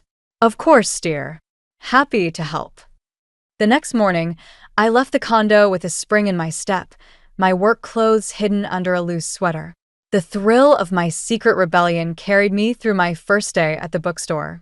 As the weeks passed, I found myself blossoming under Evan's patient guidance. The quiet confidence I gained at work began to seep into other areas of my life. I started challenging Eula's passive-aggressive comments, much to her barely concealed fury. One evening, as I was shelving books, Evan approached me with a concerned look. "Stacy, can we talk for a moment?" My heart raced as I followed him to the office. Had I done something wrong? Was he going to let me go? Evan closed the door and turned to face me. "Stacy, I hope you know that you can trust me. I've noticed some things. The way you flinch when your phone rings. How you're always checking the time, worried about being late. If you're in trouble, I want to help." I felt tears prick at the corners of my eyes. I don't know what to say." "You don't have to say anything," Evan said gently. "But I want you to know that you have options. There are resources, people who can help. You and Caleb, you deserve to be safe and happy." His words broke something open inside me. Before I knew it, I was sobbing, spilling out the whole ugly truth about my life with Gareth and Eula. Evan listened without judgment, offering quiet support. When I finished, he handed me a tissue and a business card. "This is a friend of mine," he explained. "She's a lawyer who specializes in family law. I think you should talk to her." I stared at the card, hope and fear warring inside me. "I don't know if I can afford." "Don't worry about that." Evan cut me off. "She owes me a favor. Just think about it, okay?" That night, as I lay in bed next to a snoring Gareth, I turned the lawyer's card over and over in my hands. The thought of leaving was terrifying, but the idea of staying, of subjecting Caleb to this toxic environment for years to come, was even worse. My resolve strengthened as I remembered Evan's words. I deserved to be safe and happy. More importantly, Caleb deserved a mother who was strong enough to protect him. The next morning, I woke early, my decision made. I dialed the number on the card with shaking fingers. "Hello," I said when a woman answered. "My name is Stacy Whitman. I need your help." As I hung up, I caught sight of my reflection in the mirror. The woman staring back at me looked different, stronger, more determined. For the first time in years, I felt a glimmer of real hope. Eula's voice floated up from the kitchen, sharp with displeasure. "Stacy, where are you? Caleb needs his breakfast." I took a deep breath, squaring my shoulders. Let her shout. Let her scheme. I had allies now and a plan. The days of cowering in fear were over. "Coming, Eula," I called back, my voice steady and clear. As I descended the stairs, I felt the weight of my secret knowledge buoying me up. Soon, very soon, I would be free. And neither Eula nor Gareth would see it coming. The tension in the condo was palpable as I walked through the door, my arms laden with groceries. Eula's shrill voice carried from the living room, where she was engaged in a heated phone conversation. "I don't care what it takes," she hissed. "That girl needs to be put in her place." I froze, my heart pounding. There was no doubt who that girl was. As I rounded the corner, Eula's eyes locked onto mine. Her face morphed into a saccharine smile, but the malice in her gaze was unmistakable. "Oh, Stacy dear," she cooed, ending her call. "Let me help you with those bags. You look so tired." I squared my shoulders, meeting her gaze. "I'm fine, Eula. I can manage." Her eyes narrowed at my defiance. Well, if you insist. Though I do worry about your ability to handle everything. Caleb needs a stable environment after all. The implied threat hung in the air between us. I bit back a retort, reminding myself of the lawyer's advice. Document everything, but don't engage unnecessarily. Later that evening, as I was tucking Caleb into bed, Gareth appeared in the doorway. "Can we talk?" he asked, his voice low and strained. I nodded, pressing a kiss to Caleb's forehead before following Gareth to our bedroom. "What's going on with you lately?" he demanded as soon as the door closed. "Mom says you've been acting strange, disappearing for hours." I felt a flare of anger. "Oh, your mother says? And what do you think, Gareth? Have you bothered to ask me how I'm doing?" He ran a hand through his hair, frustration evident in every line of his body. "I'm asking now, Stacy. What's going on?" For a moment, I considered telling him everything: the job at the bookstore, the meetings with the lawyer, my plans to leave. But as I looked into his eyes, I saw only confusion and irritation. No understanding, no remorse for how he'd betrayed me. "Nothing's going on," I said finally. "I'm just trying to be a good mother to our son." Gareth's face softened slightly. "I know things have been tough with the move and all, but Mom and Dad are just trying to help. Can't you try to get along with them?" I laughed bitterly. "Get along? Gareth, your mother is actively trying to undermine me at every turn. And you just stand by and let it happen." His expression hardened. "That's not fair, Stacy. They're my parents. I can't just what?" I interrupted. "Stand up for your wife. Protect your son from their manipulation." Gareth's face flushed with anger. "You're being ridiculous. Mom and Dad love Caleb. They want what's best for him." "What's best for him?" I echoed incredulously.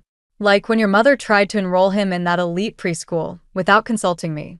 Or when she tells him that Mommy is confused whenever I disagree with her." Gareth's jaw clenched. "You're blowing things out of proportion. Mom is just trying to give Caleb opportunities." I shook my head, a wave of sadness washing over me. This man, who I'd once loved so deeply, was now a stranger to me. "You know what, Gareth? You're right. I am tired.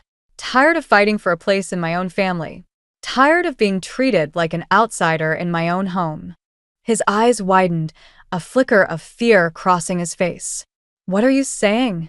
I took a deep breath, steeling myself. "I'm saying that something needs to change. Either you start standing up to your parents and supporting me, or—" I let the unfinished threat hang in the air between us. Gareth's face paled. "Or what?" he whispered. Before I could respond, a knock at the door interrupted us. Eula's voice floated through, sickly sweet. "Is everything all right in there?" I heard raised voices.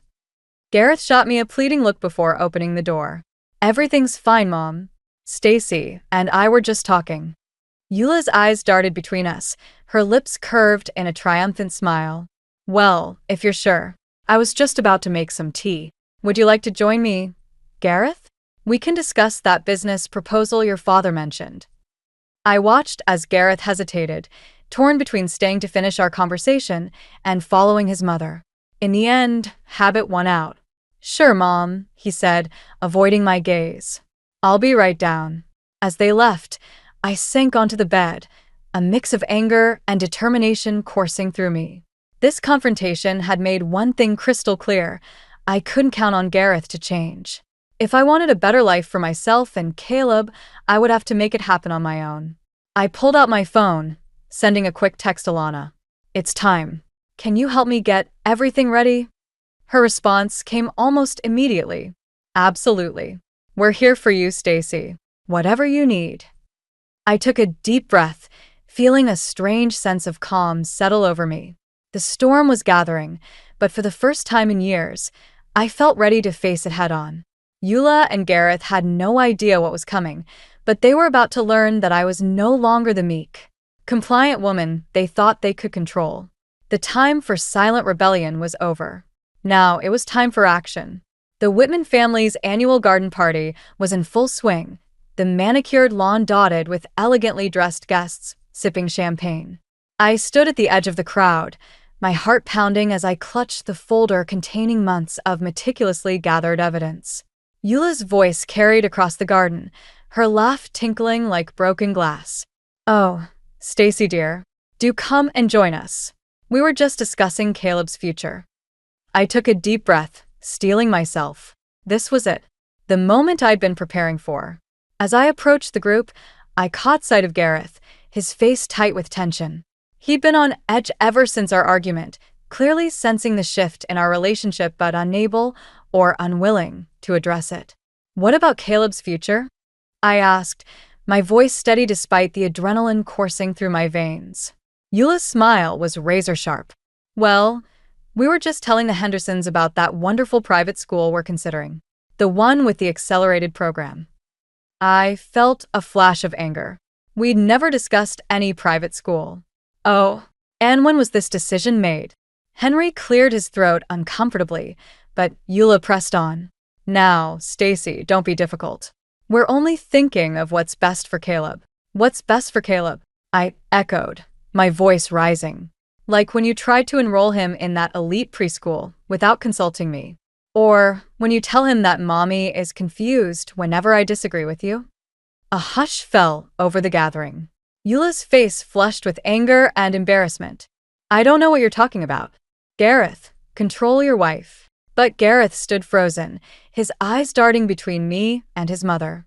I turned to address the stunned guests. "I'm sorry to disrupt your lovely party, but I can't stay silent any longer. For months, I've endured manipulation, gaslighting, and emotional abuse at the hands of my in-laws, while my husband stood by and did nothing." Murmurs rippled through the crowd. Eula's face contorted with fury. How dare you? "After everything we've done for you." "Everything you've done?" I laughed bitterly. "You mean like using our entire savings to buy this condo without my knowledge or consent?" Gasps echoed around us. I opened the folder, pulling out bank statements and emails. "I have proof of every manipulation, every lie. How you've systematically tried to undermine my relationship with my son.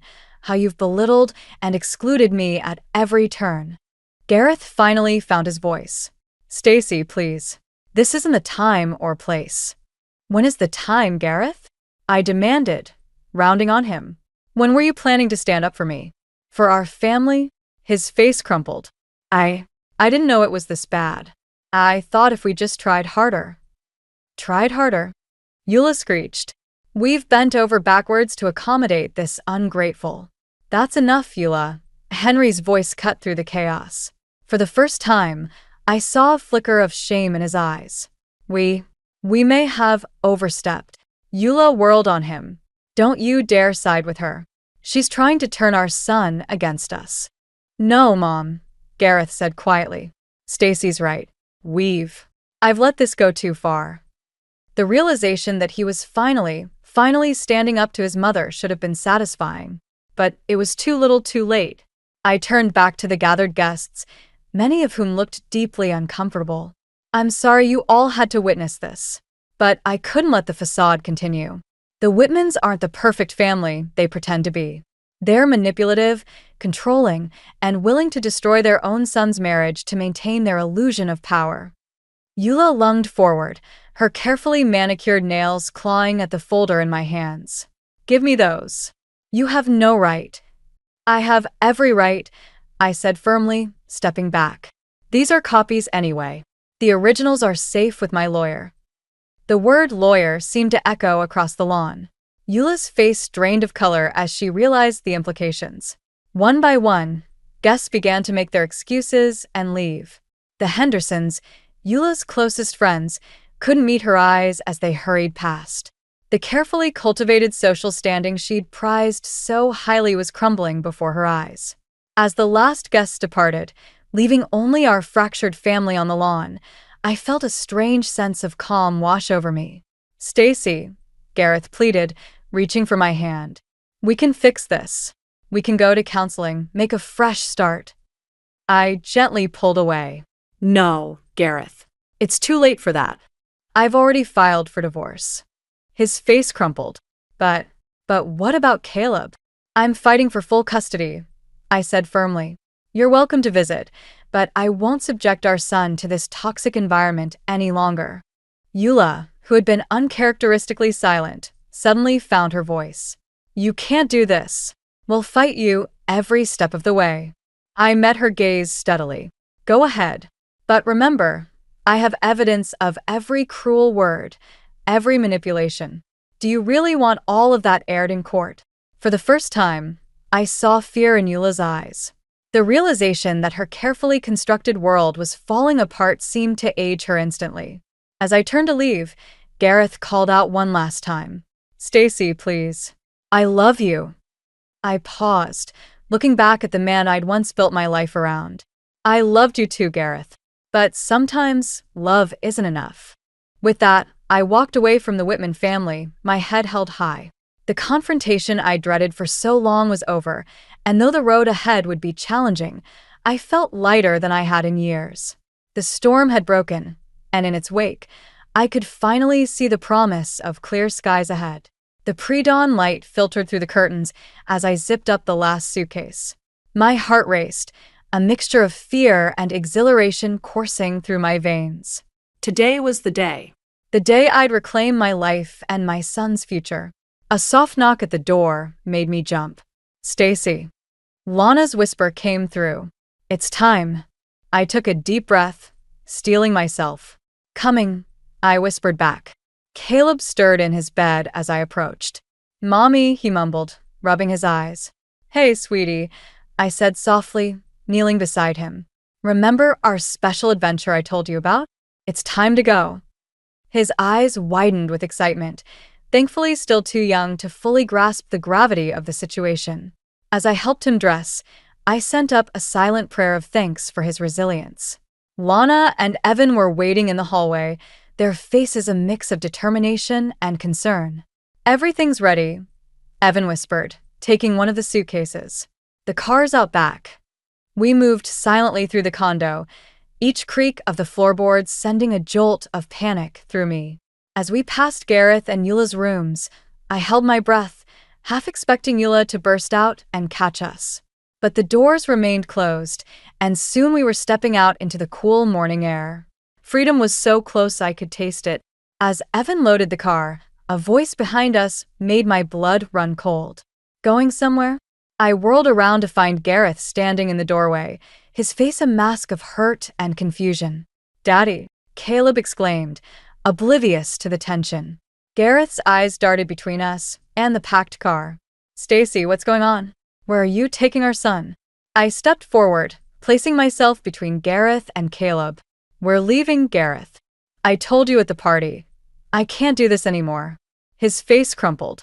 But I thought we could work it out. I've been trying, Stacy. I told Mom to back off. It's too late. I cut him off, my voice firm despite the tremor in my hands. You had years to stand up to your parents, to be a partner to me. I can't wait any longer. You can't just take my son. Gareth's voice rose, panic edging into his tone. Mommy, Caleb's small voice came from behind me, tinged with fear. I turned, kneeling to meet his eyes. It's okay, sweetie. Daddy and I are just talking.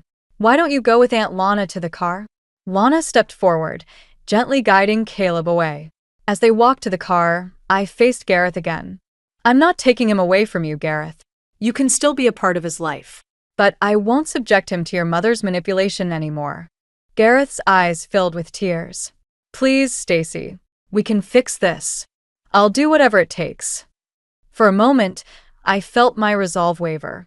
This man, for all his faults, was still the father of my child, the man I'd once loved enough to marry. But then I remembered all the nights I'd cried myself to sleep, all the times I'd felt small and insignificant in my own home. I'm sorry, Gareth, I said softly, but sometimes sorry isn't enough. A commotion from inside the house caught our attention. Eula's shrill voice carried through the open door. Gareth? What's going on out there? Panic flared in my chest. If Eula got involved, things could quickly spiral out of control. Go, Gareth said suddenly, his voice barely above a whisper. Before she comes out. I stared at him, shocked. What? His eyes met mine, filled with a mixture of resignation and regret. You're right. I should have stood up to them years ago. I I don't want Caleb growing up like I did. Tears pricked at my eyes. Thank you, I breathed. Gareth. Eula's voice was closer now. Go, he repeated more urgently. I'll handle Mom.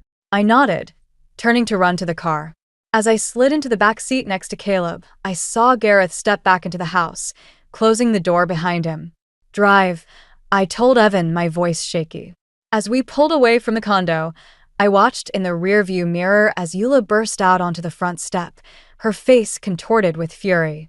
But we were already turning the corner, leaving behind the prison that had been my home for too long. Caleb snuggled into my side, already drifting back to sleep. I wrapped my arm around him, feeling a weight lift from my shoulders. You okay?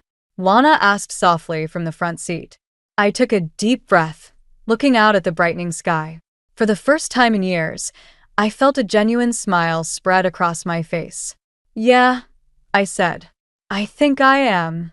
As we drove towards our new life, I felt a mix of emotions, fear of the unknown, sadness for what might have been, but most of all, an overwhelming sense of hope.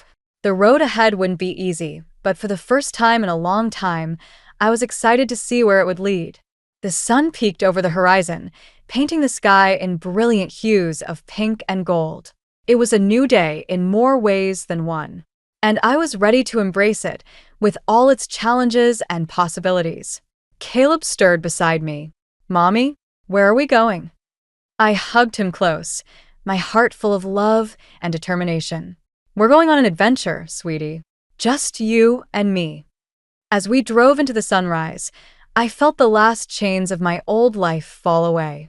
We were free, and the future was ours to shape.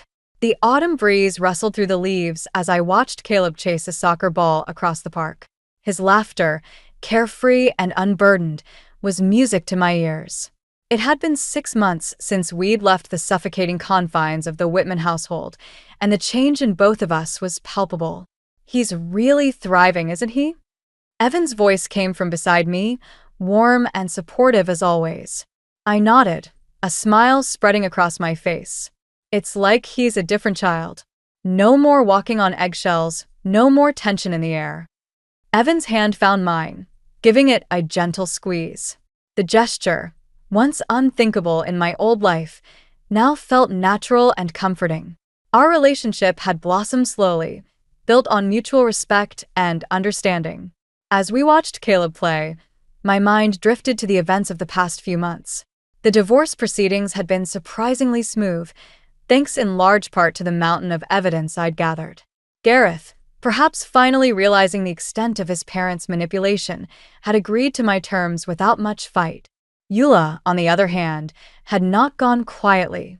Her attempts to paint me as an unfit mother had backfired spectacularly when my lawyer presented the documented evidence of her behavior. The look on her face as her carefully constructed facade crumbled in the courtroom was something I'd never forget. Penny for your thoughts? Evan asked, pulling me from my reverie. I shook my head, smiling, just reflecting on how much has changed. A year ago, I couldn't have imagined this life. You should be proud of yourself, Stacy, he said softly. What you've accomplished, the strength you've shown, it's incredible. His words warmed me, a far cry from the constant criticism I'd endured for so long. My job at the bookstore had blossomed into a management position, and for the first time in years, I felt valued and respected in my work. Mommy, watch this.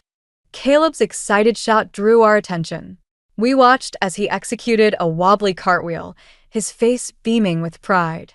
That's amazing, sweetie, I called back, my heart swelling with love. As Caleb returned to his game, I noticed a familiar figure approaching from across the park. Gareth, looking somewhat diminished without Eula's overbearing presence, walked towards us hesitantly. Hi, he said, his voice uncertain. I hope it's okay that I came. I wanted to see Caleb. I nodded, feeling a mix of emotions. Of course. He's been looking forward to your visit. Gareth's eyes flickered to Evan, a flash of something, regret? Jealousy? Crossing his face before he schooled his features. You must be Evan. I've heard good things about you from Caleb. Evan stood, extending his hand. Nice to meet you, Gareth. I'll give you folks some space. Stacy, I'll be by the coffee cart when you're ready. As Evan walked away, Gareth turned to me. He seems like a good guy. He is, I said simply. There was no need to twist the knife. We watched Caleb play in silence for a moment before Gareth spoke again. I wanted to apologize, Stacy, for everything. I know it's too late, but I see now how blind I was, how I let my parents control everything. I studied his face, seeing the genuine remorse there. Thank you, Gareth. That means a lot. He nodded, his eyes sad. I've been seeing a therapist trying to understand why I let things get so bad. It's been eye-opening. I'm glad, I said softly, for your sake and for Caleb's. As if on cue, Caleb noticed his father and came running over. Daddy. Did you see my cartwheel? Gareth's face lit up as he knelt to hug our son. I sure did, champ. That was awesome. Watching them together, I felt a sense of peace settle over me. This wasn't the family I'd imagined when I'd said I do all those years ago, but it was a family nonetheless. One built on honesty, respect, and the hard-won wisdom of experience. As the afternoon wore on, Gareth said his goodbyes, promising Caleb another visit soon. I watched him walk away, feeling a chapter of my life truly close. Evan rejoined us, handing me a steaming cup of coffee. Everything okay? I nodded, leaning into his warmth. Better than okay, actually. I feel free. We gathered our things, Caleb chattering excitedly about his playdate as we headed home. Our home, a modest apartment filled with laughter and love, so different from the cold, oppressive condo we'd left behind. That night, after tucking Caleb in, I stood by the window, looking out at the city lights. The woman reflected in the glass was a far cry from the beaten-down, insecure person I'd been a year ago. She stood tall, confident, her eyes bright with hope for the future. I thought of Eula, her social circle shattered, her control over her son slipping away. Of Henry, finally forced to confront his role in enabling his wife's behavior. Of Gareth, struggling to rebuild his life without his parents' suffocating influence. But mostly, I thought of Caleb, growing up in a home filled with love and respect. Of the lessons he'd learn about standing up for himself, about the power of resilience and self-worth.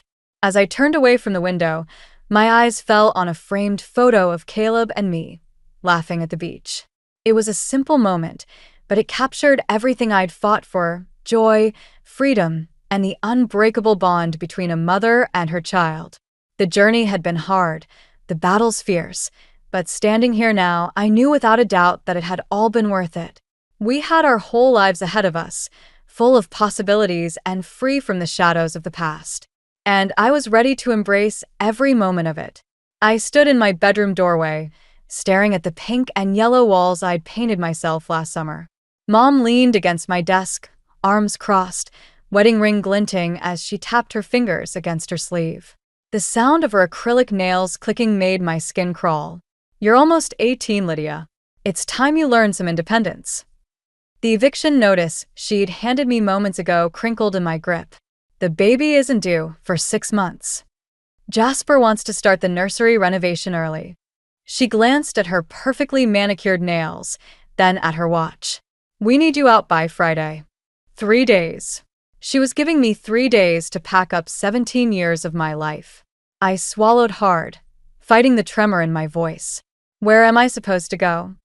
You could try your grandmother's. She straightened, smoothing her designer blouse over her barely visible bump. Edna's always had a soft spot for you. The casual way she said it made my stomach turn. As if she wasn't shipping me off to make room for her do-over family. As if this was all perfectly normal. Does Jasper know you're doing this? I asked, though I already knew the answer. My stepfather's influence was written all over this decision, just like everything else in our lives lately. It was a mutual decision. She checked her phone, thumbs flying across the screen. We need to think about the baby's future. What about my future? She sighed that familiar martyr sigh. Don't be dramatic, Lydia. You're practically an adult. Most kids your age would love having their own place. This isn't about having my own place. You're kicking me out of my home." "It's my home," she snapped, mask slipping for just a moment. Then her features smoothed back into practiced indifference. "And soon it'll be the baby's home, too." I wanted to remind her that Dad had bought this house, that his name was still on some of the old mail that sometimes showed up. But bringing up Dad always made things worse. The sound of Jasper's BMW pulling into the driveway filtered through my window. Mom straightened immediately, like a puppet on strings. "Start packing tonight," she said, heading for the door. "I'll have some boxes sent up from the basement." "Mom," I called after her, hating how small my voice sounded.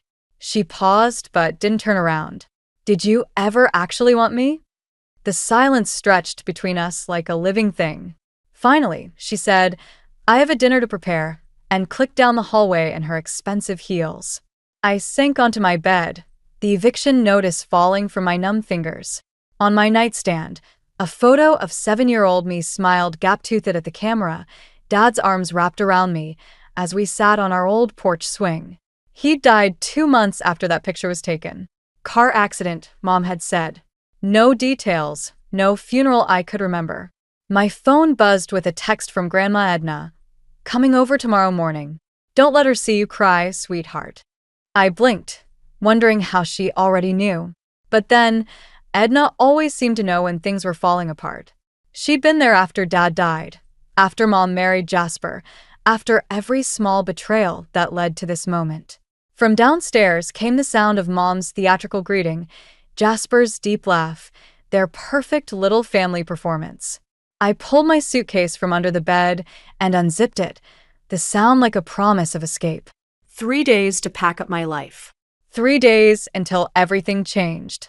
I just didn't know yet how much. Grandma Edna's spare bedroom smelled like lavender and old books. I'd been here 3 days, and already the familiar scent felt more like home than my old room ever had. Outside, rain tapped against the window, a gentler sound than Mom's acrylic nails had ever made. "There's something you should see," Edna said from the doorway, holding a worn shoebox. Her silver hair caught the afternoon light, making her look almost ethereal. I've been waiting for the right moment. I set down the novel I'd been pretending to read. More family photos? Letters. She placed the box on my bed, her hands lingering on the lid. "From your father's parents." My heart stuttered. "Calvin and Maeve?" "But Mom said they never tried to contact us." "Your mother says a lot of things, dear." Edna's voice carried an edge I'd never heard before. She opened the box, revealing dozens of envelopes, all addressed to me. My hands shook as I picked up the first letter.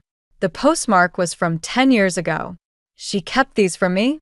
Moira has her reasons for everything.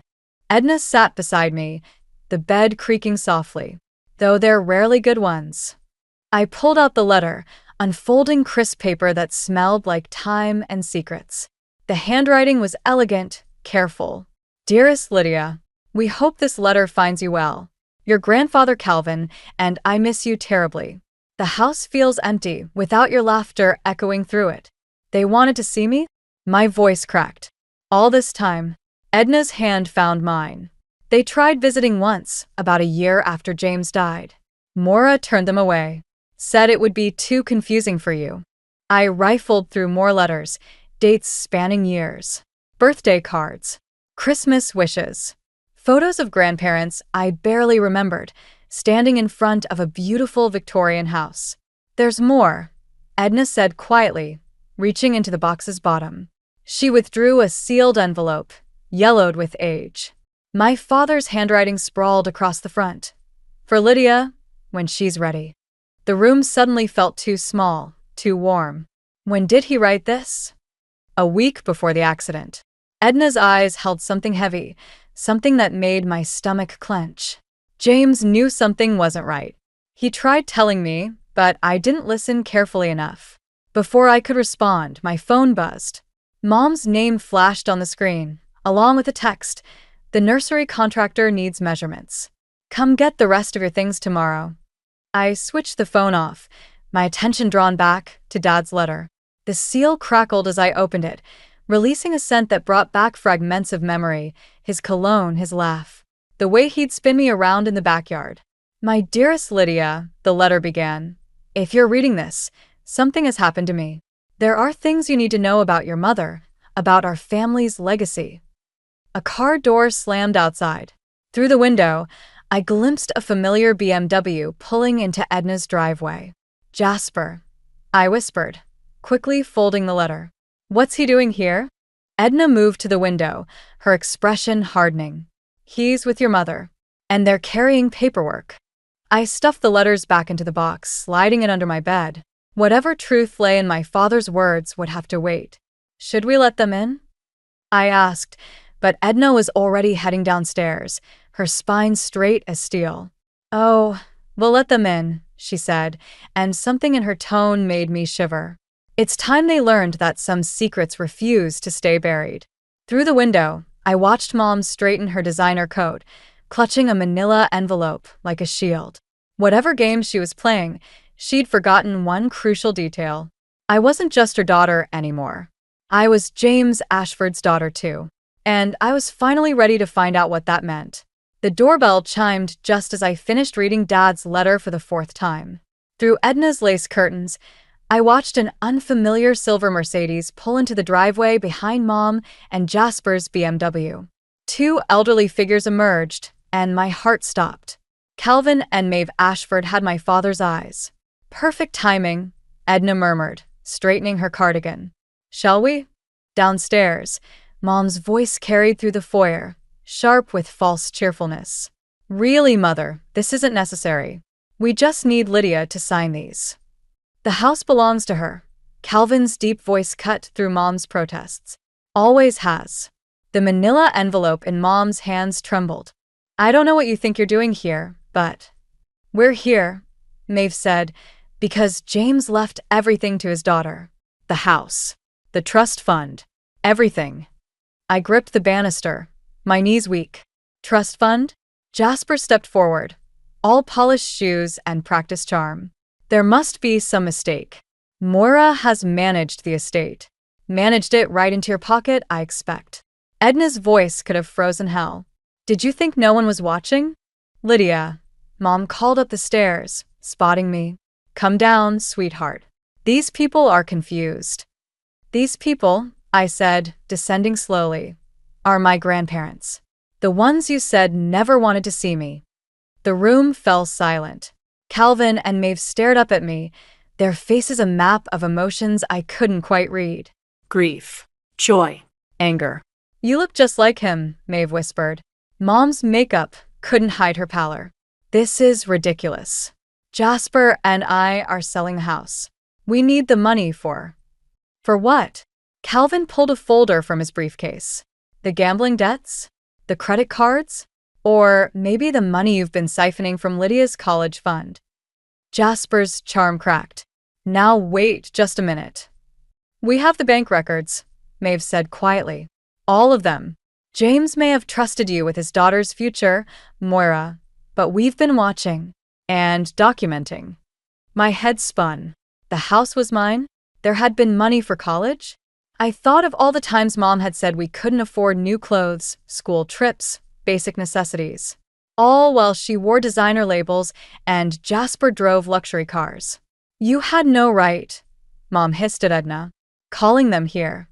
I had every right. Edna moved to stand beside me. James asked me to watch over her. I failed him once. Never again. Calvin opened the folder. The trust stipulated that Lydia would inherit everything at 18. The house, the investments, the full truth about James's death. The room tilted. What about Dad's death? Don't, Mom warned, but Calvin continued. The accident report never made sense. The brake lines. Enough. Jasper's fist hit the wall. The mask of civility vanished, revealing something ugly beneath. You have no proof of anything. Actually, said a new voice from the doorway. A man in a suit held up a badge. We have quite a lot of proof, mister. Morrow. Mind if we come in? Mom's face crumpled. Jasper lunged for the door, but another officer blocked his path. Lydia. Mom reached for me, her eyes wild. You don't understand. Everything I did was for us. I stepped back into the protective circle of my grandparents. No, Mom. Everything you did was for you. As the officers began reading rights and asking questions, I felt Calvin's steady hand on my shoulder. Maeve's fingers intertwined with mine. Edna stood guard like an avenging angel. For the first time in my life, I wasn't alone. And somewhere, in the chaos of revelations and long-buried truths, I felt something shift inside me. This wasn't just about revenge anymore. This was about justice. For Dad. For me. For the family we should have been. The police station's fluorescent lights made everything look sickly, including Mom's designer blouse as she sat handcuffed to the interview room table. Through the one-way glass, I watched her dab at mascara-stained cheeks with her free hand. "You don't have to do this," Detective Martinez said beside me. "We have enough evidence without your statement." I touched Dad's letter in my pocket. "Yes, I do." Inside the room, Mom straightened when I entered, chains clinking against metal. "Lydia, thank God. Tell them this is all a misunderstanding. Tell them. Did Jasper tamper with Dad's brakes, or did you?" The question hung between us like a loaded gun. Mom's perfectly manicured fingers trembled against the table. "Is that what they told you?" Her voice cracked. "Calvin and Maeve never understood our situation. Your father was going to leave us with nothing. He left me everything. Because he didn't trust me." The mask slipped, revealing something raw beneath. "I was 21 when I had you. He controlled every penny, every decision. Then he started asking questions about the missing money." "What missing money?" She pressed her lips together, a gesture I'd seen 1,000 times before bad news. "Jasper helped me understand how to be independent. He showed me how to access accounts, move things around." "Before or after Dad died?" The fluorescent lights hummed. Outside, a phone rang unanswered. "Jasper said it would look like an accident," she whispered. "That we'd be free." My legs went weak. I gripped the back of the metal chair, knuckles white. "You killed him." "I did it for us." She reached for me, with her free hand. "Everything I've done has been for us. The money, the house. We needed security. Jasper promised." "Jasper promised what?" The words tasted like acid. "That he'd help you murder my father? That he'd help you steal my inheritance." "You don't understand what it's like to be trapped," she hissed. "To be completely dependent on someone else's charity." "No," I said. "I only understand what it's like to be betrayed by my own mother." A knock at the door made us both jump. Detective Martinez stepped in. "Ms. Ashford, we've just received some interesting information from Mr. Morrow's lawyer." Mom's face went ash-white. "It seems he's willing to testify about your role in James Ashford's death in exchange for a reduced sentence." "He can't," Mom breathed. "He promised. He loves me. He's already signing the paperwork." I watched my mother crumble, years of careful facade dissolving under harsh fluorescent truth. She looked smaller somehow, younger, like the girl she must have been when she married Dad. "Lydia," she pleaded, "I'm still your mother." I pulled Dad's letter from my pocket and placed it on the table. No. "You're the woman who killed my father." Walking out of that room was the hardest thing I'd ever done. Not because I wanted to stay, but because every step felt like leaving behind the last shred of childhood innocence I had left. Edna waited in the hallway, Calvin and Maeve beside her. Their presence formed a protective wall between me and the wreckage of my old life. "What happens now?" I asked no one in particular. "Now," Calvin said, his voice gentle, "you let yourself heal. The rest will follow." Through the station windows, I could see Jasper being led into another interview room, his expensive suit wrinkled, his confidence finally shattered. He caught my eye for a moment, and I saw something I'd never noticed before: fear. Good. Because this wasn't just about revenge anymore. This was about truth, about justice, about reclaiming everything that had been stolen from me, including the right to know who I really was. James Ashford's daughter. And I was just getting started. The key to my childhood home felt heavier than it should. Standing on the porch where Dad and I used to watch thunderstorms, I tried to steady my trembling hands. "We can come back another day," Maeve said softly behind me. No. I inserted the key. "I need to know everything." The house smelled different, designer candles masking neglect.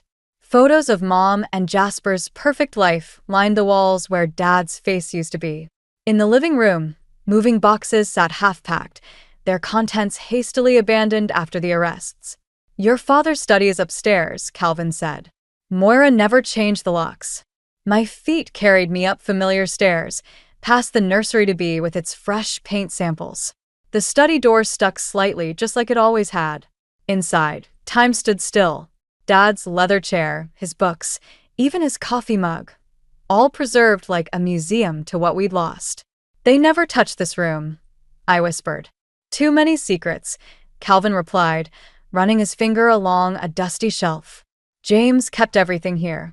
I moved to Dad's desk, touching the worn leather blotter. The drawers were locked, but I remembered where he kept the key, taped under the third shelf of the nearest bookcase. Behind his collection of mystery novels, the bottom drawer opened with a groan. Inside, beneath tax papers and old receipts, lay a leather-bound journal I'd never seen before. "What's that?" Maeve stepped closer. The first entry was dated 3 months before Dad died. "Moira's been moving money again. Larger amounts this time." When I confronted her, she blamed stress over the baby. "But I saw her with him today." The financial advisor.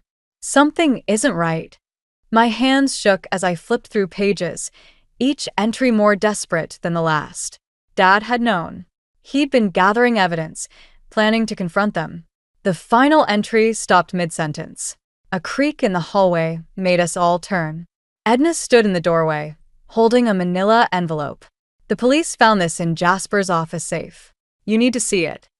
Inside were photos, dozens of them. Mom and Jasper together, dating back months before Dad's death. Bank statements showing transferred funds. And a handwritten note in Mom's elegant script discussing brake lines and insurance policies. "There's more," Edna said quietly. "The baby, it's not Jasper's." The room spun. What? The police found prenatal records. She's been seeing someone else. Another mark, they think. Someone else she and Jasper were planning to. I didn't hear the rest. Blood roared in my ears as pieces clicked into place. Mom's sudden pregnancy, the rushed eviction, the desperate grab for my inheritance. They'd been planning to do it again. "Lydia?" Maeve touched my arm.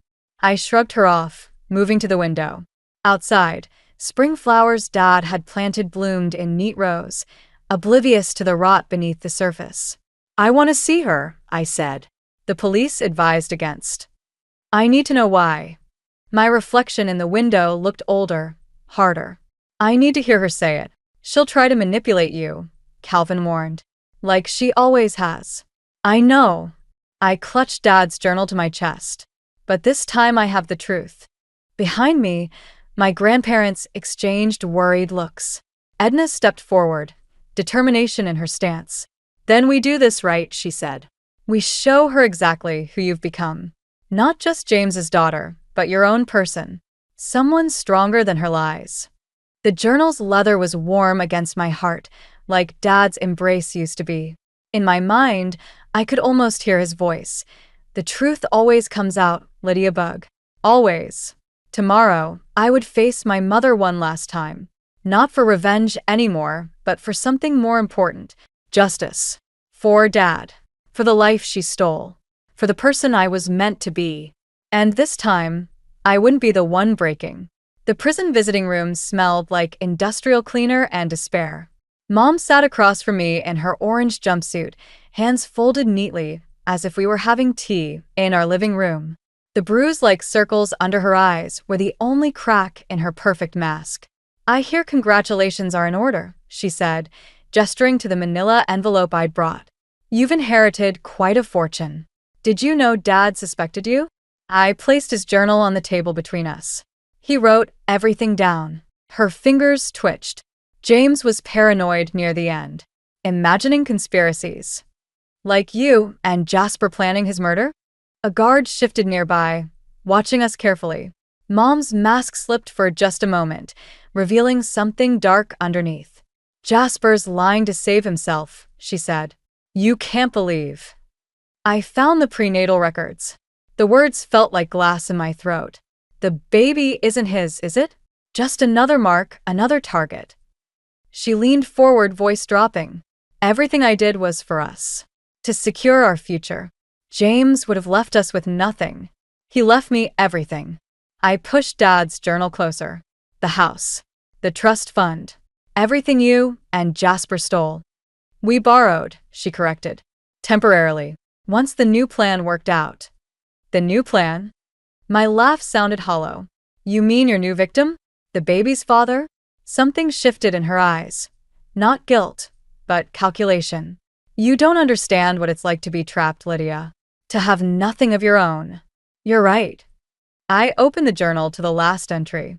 I don't understand planning a murder. Or stealing from your own child. Or, I protected you. Her voice cracked like a whip. Everything I did was to make us stronger. James would have turned you against me, just like he turned his parents. By telling them the truth? The truth. She laughed, bitter and sharp. The truth is I was 21 and desperate when I met your father.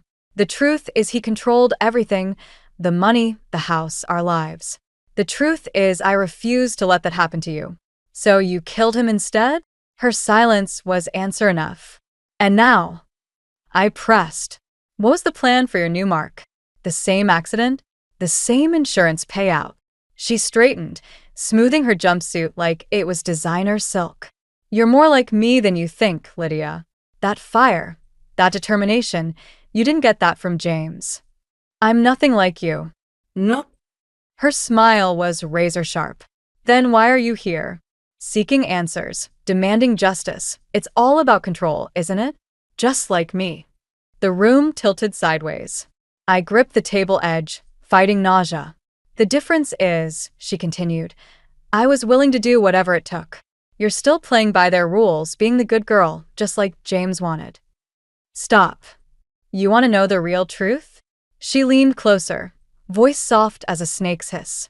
James knew about the brake lines. He could have fixed them, but he was so focused on proving my guilt, on maintaining control, that he got careless. His death wasn't just my fault.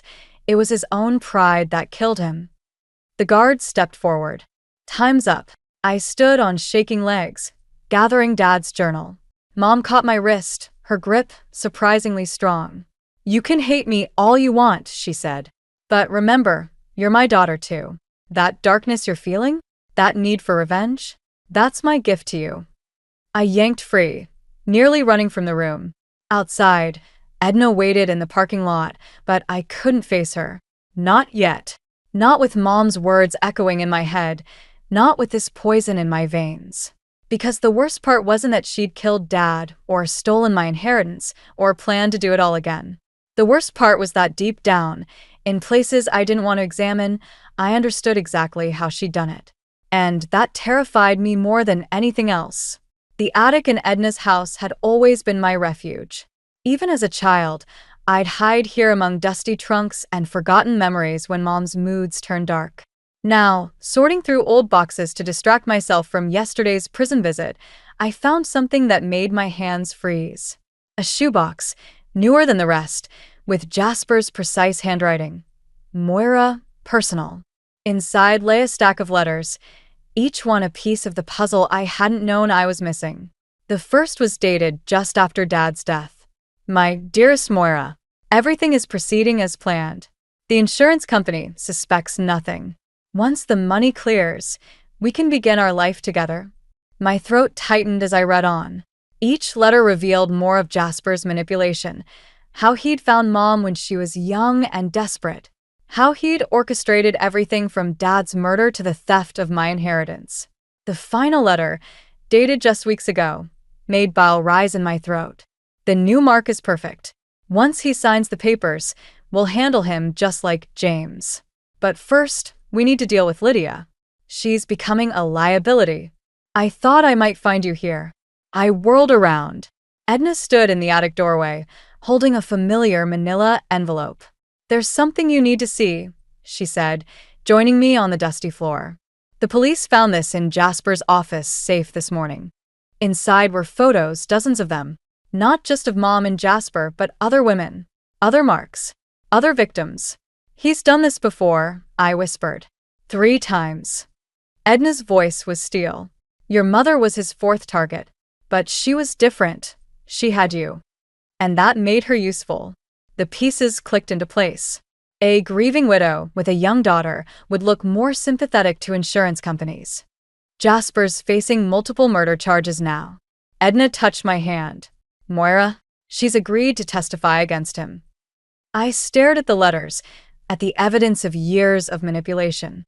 She still killed Dad. Yes. Edna's grip tightened. But maybe understanding why doesn't have to destroy you. My phone buzzed, a text from Detective Martinez. Morrow talking. Claims Moira was coerced. Want to hear his confession? I stood, letters clutched to my chest. I need to see him. Lydia. Not for revenge. The word tasted different now, less like justice and more like poison. For answers. An hour later, I sat across from Jasper in the interrogation room. His expensive suit was gone, replaced by prison orange that made him look smaller, older. Come to gloat. His smile was still sharp, but the edges were fraying. I placed the letters on the table. Come to understand. He glanced at the letters, then back at me. Found my insurance policy, did you? Found your confession. I met his gaze steadily. You used her, like all the others. She was willing to be used. His mask slipped, just for a moment. Your mother wanted power, control. I simply showed her how to take it. By killing innocent people? By eliminating obstacles. He leaned forward. Just like you've been doing. We're not so different. The difference, I cut him off, is that I choose who I want to be. Mom didn't have that choice with you, but she does now. Understanding dawned in his eyes as I stood. The testimony. Goodbye, Jasper. I walked to the door, then paused. Oh, and those letters? Copies are already with the DA. Your insurance policy just became hers. His mask shattered completely, revealing the desperate man beneath. But I didn't stay to watch. I had somewhere else to be. Mom was waiting in her own interrogation room, ready to tell the truth at last. And I was ready to listen, not for revenge, but for healing. For both of us. The morning sun streamed through Dad's study windows, casting long shadows across boxes labeled donations and keep. 6 months had passed since the trials, since Mom's reduced sentence and Jasper's life imprisonment. Now, standing in my childhood home, my home, I finally felt ready to sort through the remnants of our fractured past. Found something you might want to see, Calvin said from the doorway, holding a leather-bound book I'd never seen before. It was behind your father's desk. Must have fallen years ago. The book's spine cracked as I opened it, releasing the scent of Dad's cologne. Inside, his familiar handwriting filled the pages. Not financial records or evidence, but stories. Stories about me. My Lydia bug took her first steps today. I read aloud, throat tight. Right across my office, straight into my arms. Moira says I'm spoiling her, but how can I not? She's the best of both of us. James wrote in that journal every day, Maeve said, joining us. He wanted you to have a record of how much you were loved. A knock echoed through the house. Through the window, I saw Mom standing on the porch, looking smaller in her prison-issued clothes, her baby bump now visible. Our weekly supervised visits had become a careful dance of truth and reconciliation. I'll get it, Edna said, already heading downstairs. I tucked the journal under my arm and followed. Mom stood in the foyer, hands clasped, eyes taking in the changes I'd made to the house. New paint, old family photos restored to their places. Dad's presence honored rather than erased. The roses are blooming, she said softly. James would have loved that. I used his gardening notes. I gestured to the backyard. Found them in his study. She nodded, then reached into her pocket. I have something for you. From before. It was a photograph, creased and worn. Mom and Dad on their wedding day, both laughing at something off camera. They looked so young, so unburdened. We were happy once, she said, before fear and greed poisoned everything. Before I let Jasper convince me that happiness meant having control. Mom, let me finish. She straightened, echoing her old confidence, but without the manipulation behind it. I'll never forgive myself for what I did to your father. But I'm learning to be someone worthy of having a daughter like you. I studied the photograph, seeing us all clearly for the first time. Dad's dreams for my future, Mom's desperate choices, my own journey through anger and understanding. I'm keeping the house, I said, and starting college in the fall. Business and forensic accounting, Edna added proudly, following in James's footsteps. Mom's eyes welled up. He would have been so proud. I know. I touched Dad's journal. I'm learning that every day. The doorbell rang again, Detective Martinez, right on schedule to end our visit. But before Mom left, I had one more thing to say. I'm naming the baby, I told her, since you'll be away when she's born, if you want. She pressed her hands to her stomach, tears falling freely now. You do that. Hope, I said. Her name will be Hope. After she left, I returned to Dad's study, where my grandparents waited. The afternoon light had shifted, illuminating the photo wall I'd created.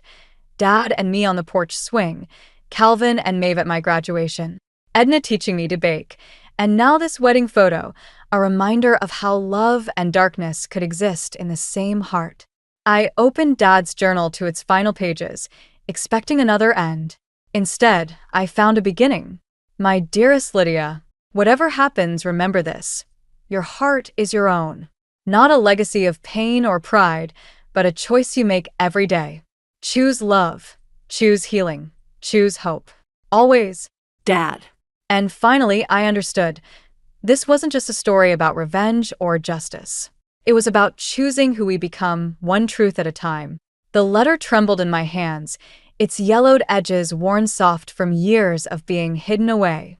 My grandparents' familiar handwriting blurred as tears welled in my eyes. The trust fund they'd set up for my education, nearly $500,000, had never reached me.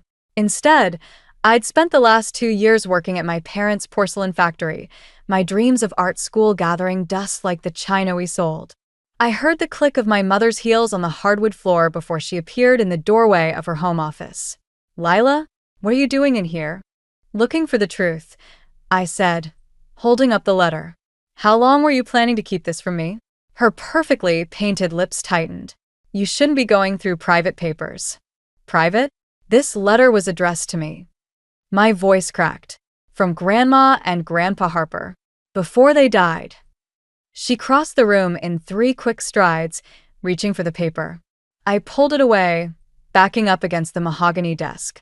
You're being dramatic, she said, smoothing her silk blouse.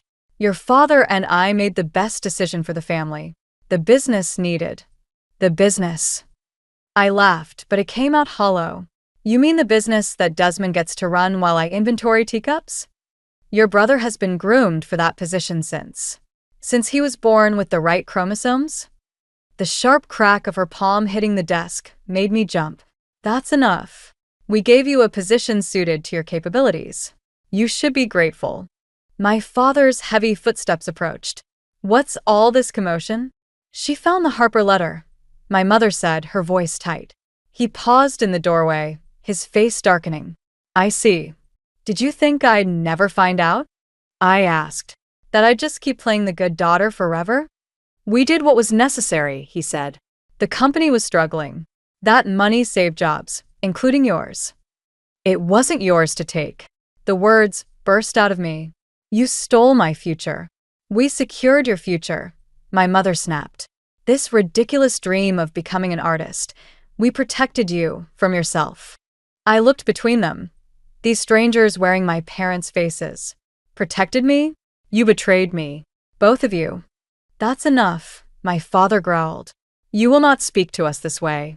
We are your parents. Parents don't steal from their children. I folded the letter carefully, tucking it into my pocket. I'm calling Grandma Eloise. Don't you dare involve her in this, my mother warned. Why not? Afraid she'll tell me what else you've been hiding. My father stepped forward. Lila, if you walk out that door, you'll what? Take something else from me. I grabbed my purse from the chair. There's nothing left to take. As I headed for the door, my mother called out. Think about what you're doing. You have responsibilities here. I turned back one last time. You're right. I do have responsibilities to myself, to Grandma and Grandpa's memory, and to the truth. I'm done letting you bury all three. The door slammed behind me with a satisfying bang. My hands shook as I pulled out my phone and dialed my grandmother's number. The trust fund wasn't just about money. It was about choices, dreams, and the future my grandparents had wanted for me. A future my parents had stolen. As I waited for Grandma Eloise to answer, I watched the sunset paint the sky in fierce oranges and reds. Something inside me had shifted, hardened. My parents thought they'd buried my dreams along with that letter. They were about to learn how wrong they were. Grandma Eloise's kitchen smelled like cinnamon and possibility. 2 weeks had passed since I'd left my parents' house, and for the first time, I could breathe. I watched her roll out cookie dough, her hands steady despite her age. Your art school application arrived this morning, she said, cutting perfect circles with a biscuit cutter. It's sitting on your desk upstairs. My heart skipped. I didn't think they'd respond so quickly. The universe has a way of moving when you're ready. She paused, flour dusting her apron. Your brother called again. I focused on arranging cookies on the baking sheet. What did Desmond want? To make sure you're okay. He's worried about you. He's had 20 years to worry about me. Funny how he starts now. The doorbell rang, and my grandmother wiped her hands. That'll be him. What? I invited him for tea. She headed toward the door, leaving me standing there with flour-covered hands and a racing pulse. Desmond filled the doorway like he filled every room he entered, with practiced confidence and our father's expectations. But today, something was different. His usual pristine suit was wrinkled, his tie loose. Hey, Lils, he said, using my childhood nickname. Don't. I turned back to the cookies. You don't get to pretend nothing's changed. He sighed, dropping into a kitchen chair. I didn't know about the trust fund. Right. Because you were too busy being the golden child to notice what they were doing to me. That's not fair. Fair. I spun around. Was it fair when they made me work overtime at the factory while you got promoted to management? Or when they used my college fund to expand your division? Grandma Eloise set 3 teacups on the table.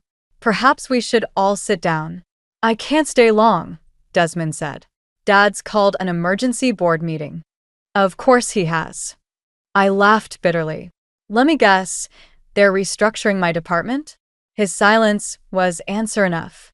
They're trying to force you back, he finally said. Dad's convinced if he makes things difficult enough, you'll come home. That's not home anymore. I sat down, wrapping my hands around the warm teacup. It's a prison with prettier walls. They want to announce my promotion to CEO next month. He wouldn't meet my eyes. Dad's retiring early. Congratulations, I said flatly. The crown prince gets his throne. Lila, Grandma warned. No, she's right. Desmond ran a hand through his hair. I've been blind, but things are changing. Fiona, she's helped me see things differently. Your girlfriend? I remembered the quiet, sharp-eyed woman I'd met at last year's company gala. Fiancé, actually. As of last night. He pulled out his phone, showing me a photo. She said yes, but she also said some things about how our family operates that I can't unhear. The timer dinged, and Grandma retrieved the cookies. The sweet smell filled the kitchen, reminding me of simpler times. I have to go, Desmond stood. But Lila, I want you to know I'm going to fix this. Starting with reinstating your position with a promotion. I don't want anything from the company anymore, I said. I'm applying to art school. That's my future now. He nodded slowly. Then I'll help with that instead. Whatever you need. After he left, I helped Grandma plate the cookies. Do you believe him? I asked. She smiled, wise eyes twinkling. I believe people can surprise us when we give them the chance. But more importantly, I believe in you, dear heart. Your parents may have tried to clip your wings, but they forgot one thing. What's that? You're a Harper woman too. And we don't break, we soar. I picked up my art school application from upstairs, running my fingers over the embossed letterhead. Maybe it was time to show everyone exactly how high I could fly. The acceptance letter from the Art Institute lay on my desk like a beacon of hope, but my mother's voice on the phone threatened to extinguish it. The Caldwells are joining us for dinner tomorrow night. James specifically asked about you. My paintbrush stilled over the canvas. James Caldwell, heir to our biggest competitor and my parents' idea of a perfect match. I'm not interested in being auctioned off to save the company. Don't be dramatic, Lila. James is a perfectly suitable. I got accepted to art school. The words burst out before I could stop them. Full scholarship. The silence stretched like pulled taffy. Your father will be very disappointed. Add it to the list. I hung up, my hand shaking as I set down the phone. Fiona appeared in my doorway, 2 mugs of tea in hand. She'd been visiting more often since Desmond's promotion, and I'd grown to appreciate her quiet wisdom. Bad news. They're trying to marry me off to James Caldwell. She settled into my reading chair. The merger makes sense. Your parents' company is struggling, and the Caldwells have the capital to save it. I'm not a business asset to be traded. No, she agreed. You're not. But your mother's desperate. I overheard Desmond talking about the company's finances. They're worse than anyone knows. My brush moved across the canvas again, angry strokes of red and black. That doesn't make it right. Of course not. But understanding your enemy's desperation can be useful. The doorbell rang downstairs.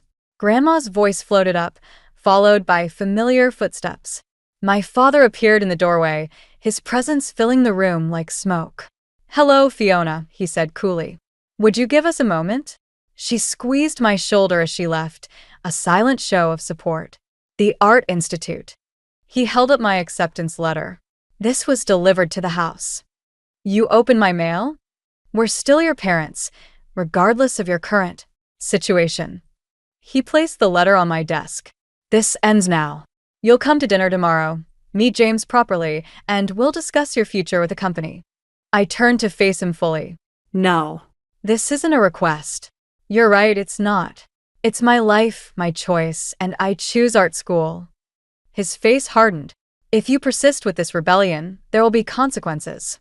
The trust fund your grandparents left. The one you stole? I laughed bitterly. Go ahead, threaten me. I don't need your money anymore. I earned this scholarship myself. You ungrateful. He stopped, composing himself. Your mother and I have sacrificed everything for this family's legacy. You owe us. I owe you nothing. I picked up my acceptance letter. You taught me exactly what family means to you when you stole my future. Now I'm taking it back. Tomorrow, 7 o'clock. He moved toward the door. Don't disappoint us again. After he left, Fiona returned. You okay? I looked at my painting, a shattered porcelain tea set, pieces scattered across a dark background. I will be, but I need your help with something. Name it. Tomorrow night, I'm going to make sure everyone knows exactly what kind of people my parents are. Will you help me? She smiled, a glint of steel in her eyes. Desmond was right about you. You're not just talented, you're dangerous when pushed too far. I turned back to my canvas, adding a final streak of crimson. They wanted me to be the perfect daughter. Instead, they created their worst nightmare. 7 o'clock tomorrow, Fiona said, raising her tea in a mock toast. Should be quite the dinner party. I nodded, already planning. My parents wanted to use me to save their precious legacy. They were about to learn exactly how that felt. The email from Artisan Design Studio glowed on my screen like a lifeline. Their internship offer was everything I dreamed of: creative freedom, mentorship, and a path away from my family's suffocating legacy. I was drafting my acceptance when Desmond burst into my room at Grandma's house, his face ashen. They're selling your division, he said, dropping into my chair. The entire decorative arts department. My fingers stilled over the keyboard. What about the artists? The craftspeople? Laid off. All of them. He loosened his tie. Dad's spinning it as strategic restructuring, but it's punishment. For you. 30 people losing their jobs because I wouldn't play dress up with James Caldwell? The familiar taste of bile rose in my throat. When? End of the month. Unless I come back. The words felt like ashes in my mouth. There's more. He pulled out his phone, showing me an email. They're using the proceeds from the sale to fund a scholarship program. In your name. I laughed, sharp and hollow. Let me guess, for business students only? It's clever, really. They get to look generous while erasing everything you care about. My cursor blinked over the internship acceptance email. 30 families. 30 lives upended because I dared to want something different. Don't. Fiona appeared in the doorway, her voice firm. This is exactly what they want, to make you responsible for their choices. Those people trusted me, I said. Some have worked there for decades. And your parents are using that trust as a weapon. She sat on my bed. You can't save them by destroying yourself. Desmond stood, pacing. Maybe there's another way. The board meeting next week, if we could prove the division is profitable. It won't matter, I said, remembering my father's face at dinner. This isn't about money. It's about control. My phone buzzed, a text from Marcus, my old mentor from the decorative arts department. Emergency meeting called. Your father's here with security. They're clearing out our studios now. The room tilted. Not next month now. They weren't even giving people time to pack up their work. I have to go. I grabbed my keys. Lila, wait. Desmond reached for my arm. No. I pulled away. You wanted to help? This is your chance. Come with me. The drive to the factory was silent, heavy with decision. When we arrived, security guards were escorting shell-shocked artists from the building. Marcus stood in the parking lot, holding a box of brushes and half-finished pieces. I'm so sorry, I started, but he shook his head. Don't apologize for them. Ever. He pressed something into my hand, a small porcelain figure, one I'd painted years ago. Remember who you are, not who they want you to be. Through the factory windows, I saw my father watching, his expression triumphant. Beside me, Desmond's phone chimed with another email. They're announcing my promotion tomorrow, he said quietly. CEO, effective immediately. I clutched the porcelain figure, feeling its delicate edges. Congratulations.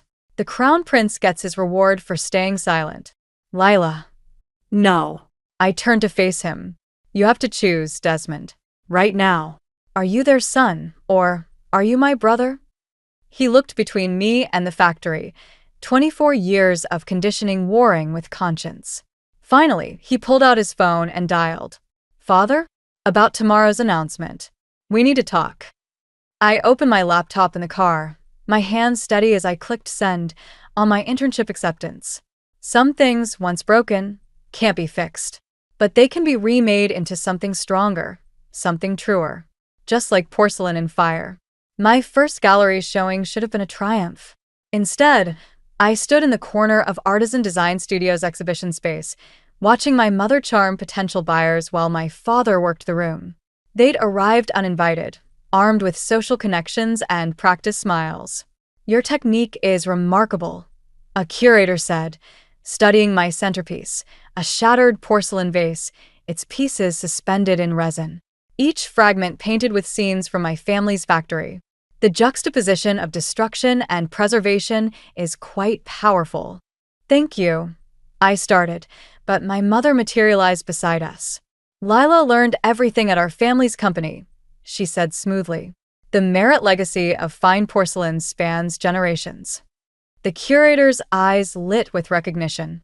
Merit porcelain? I didn't realize. Excuse us. I cut in, pulling my mother aside. What are you doing here? Supporting our daughter's artistic debut, of course. She sipped champagne, perfectly poised. Your father and I are very proud. Proud? You destroyed an entire division to punish me. Business decisions are complicated, dear. But we're willing to let bygones be bygones. In fact, we have wonderful news. The board has approved a new artistic direction for the company. Under your leadership. My stomach dropped. What? Creative director of design. Full autonomy, generous salary, and will fund a proper studio.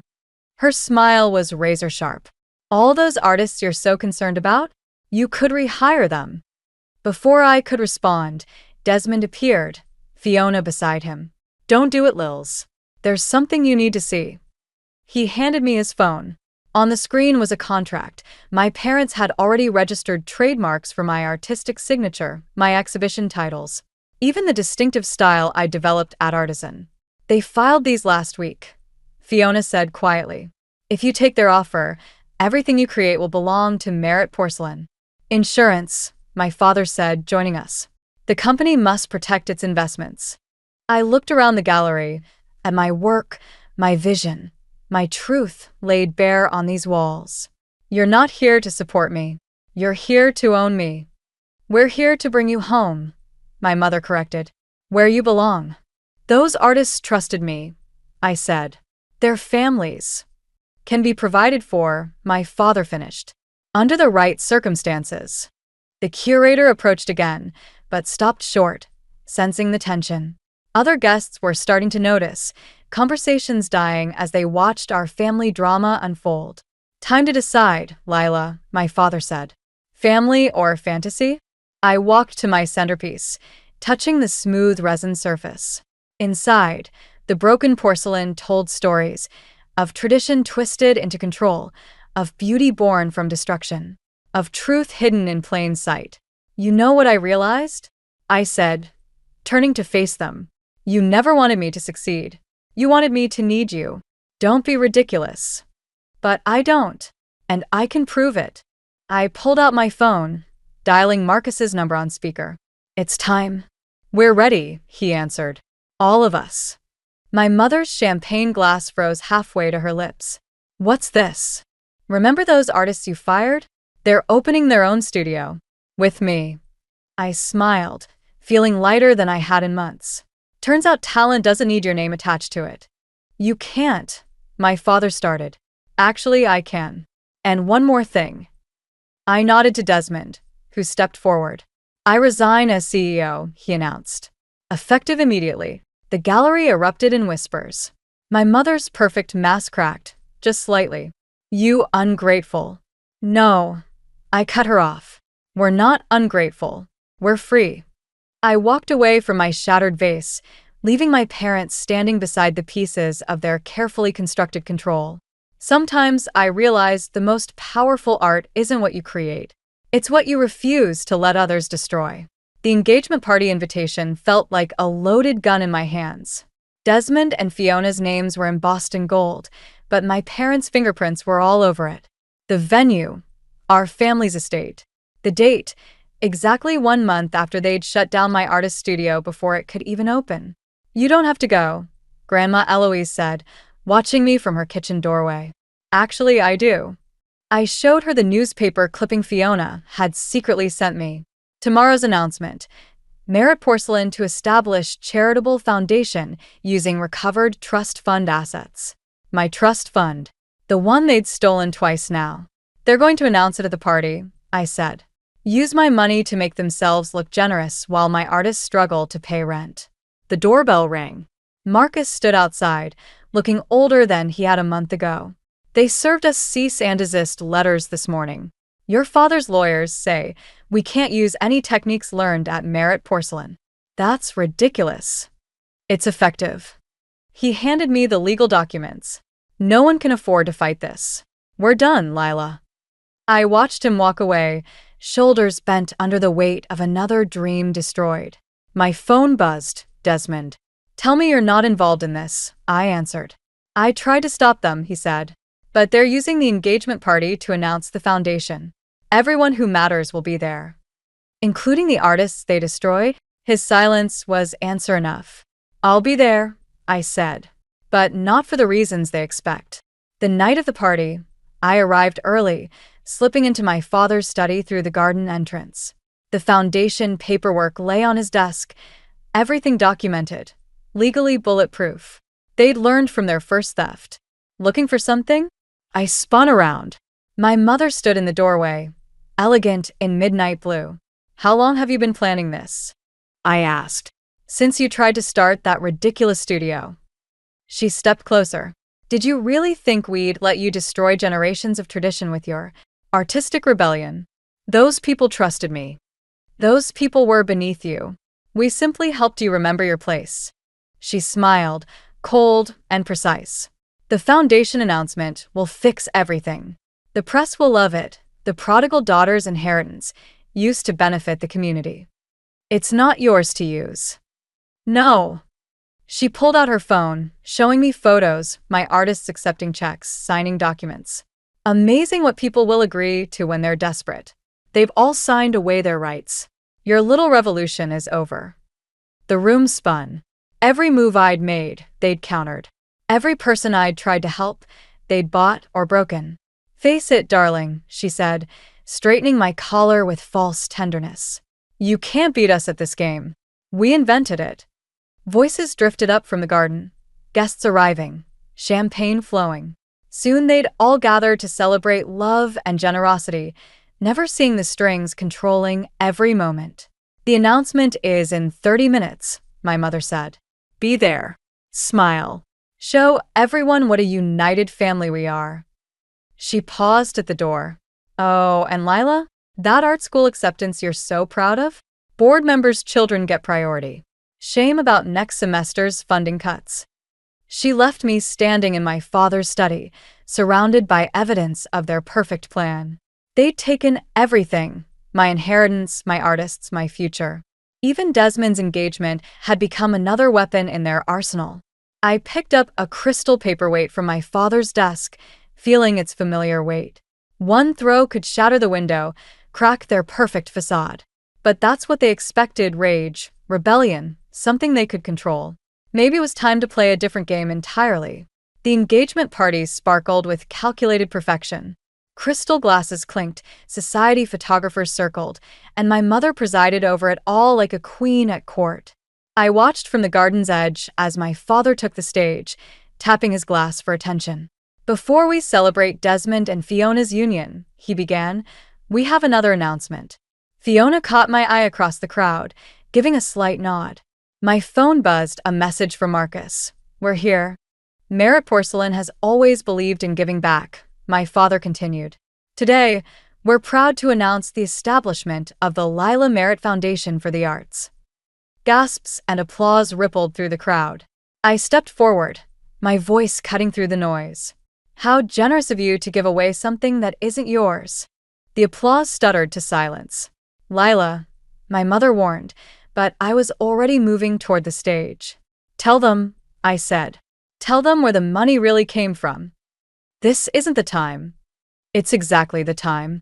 I turned to face the crowd. That foundation money? It was stolen. Twice.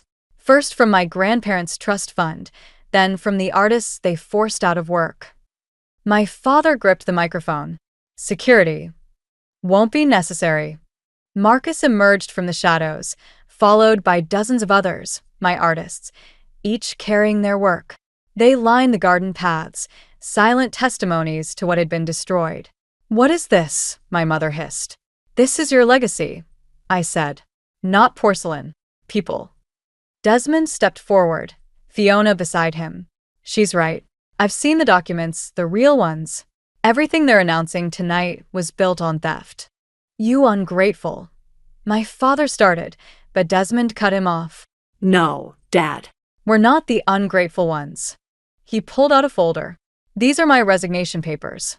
And this, he held up a USB drive, is every email, every document showing how you systematically stripped Lila's inheritance and used it to manipulate us both.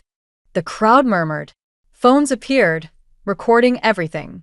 You're bluffing, my mother said, but her perfect mask was cracking. Am I?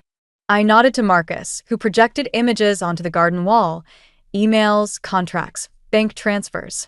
Grandma Eloise kept copies of everything. She was waiting for the right moment. My father lunged for the microphone, but his words died as another figure stepped forward. James Caldwell. The Caldwell family is withdrawing our merger offer, he announced. We don't partner with companies built on fraud. The garden erupted in chaos. Photographers' flashes exploded like lightning, capturing my parents' carefully constructed world crumbling in real time. You've destroyed everything, my mother whispered. No, I corrected her. I've exposed everything.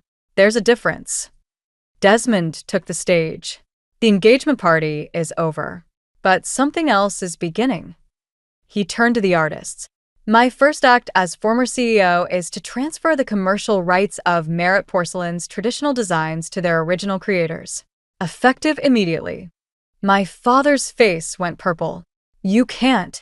Actually, he can. Fiona held up her phone. The board just voted.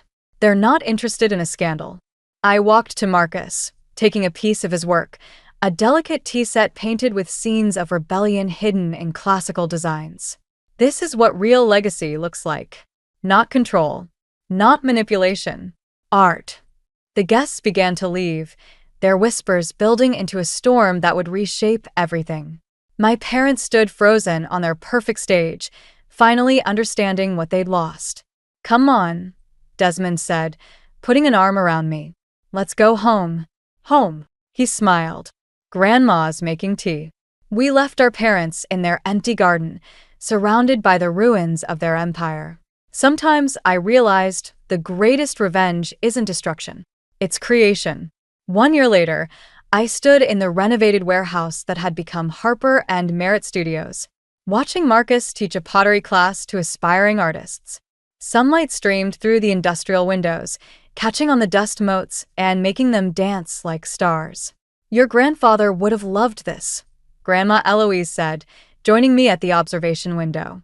He always said art should be shared, not hoarded.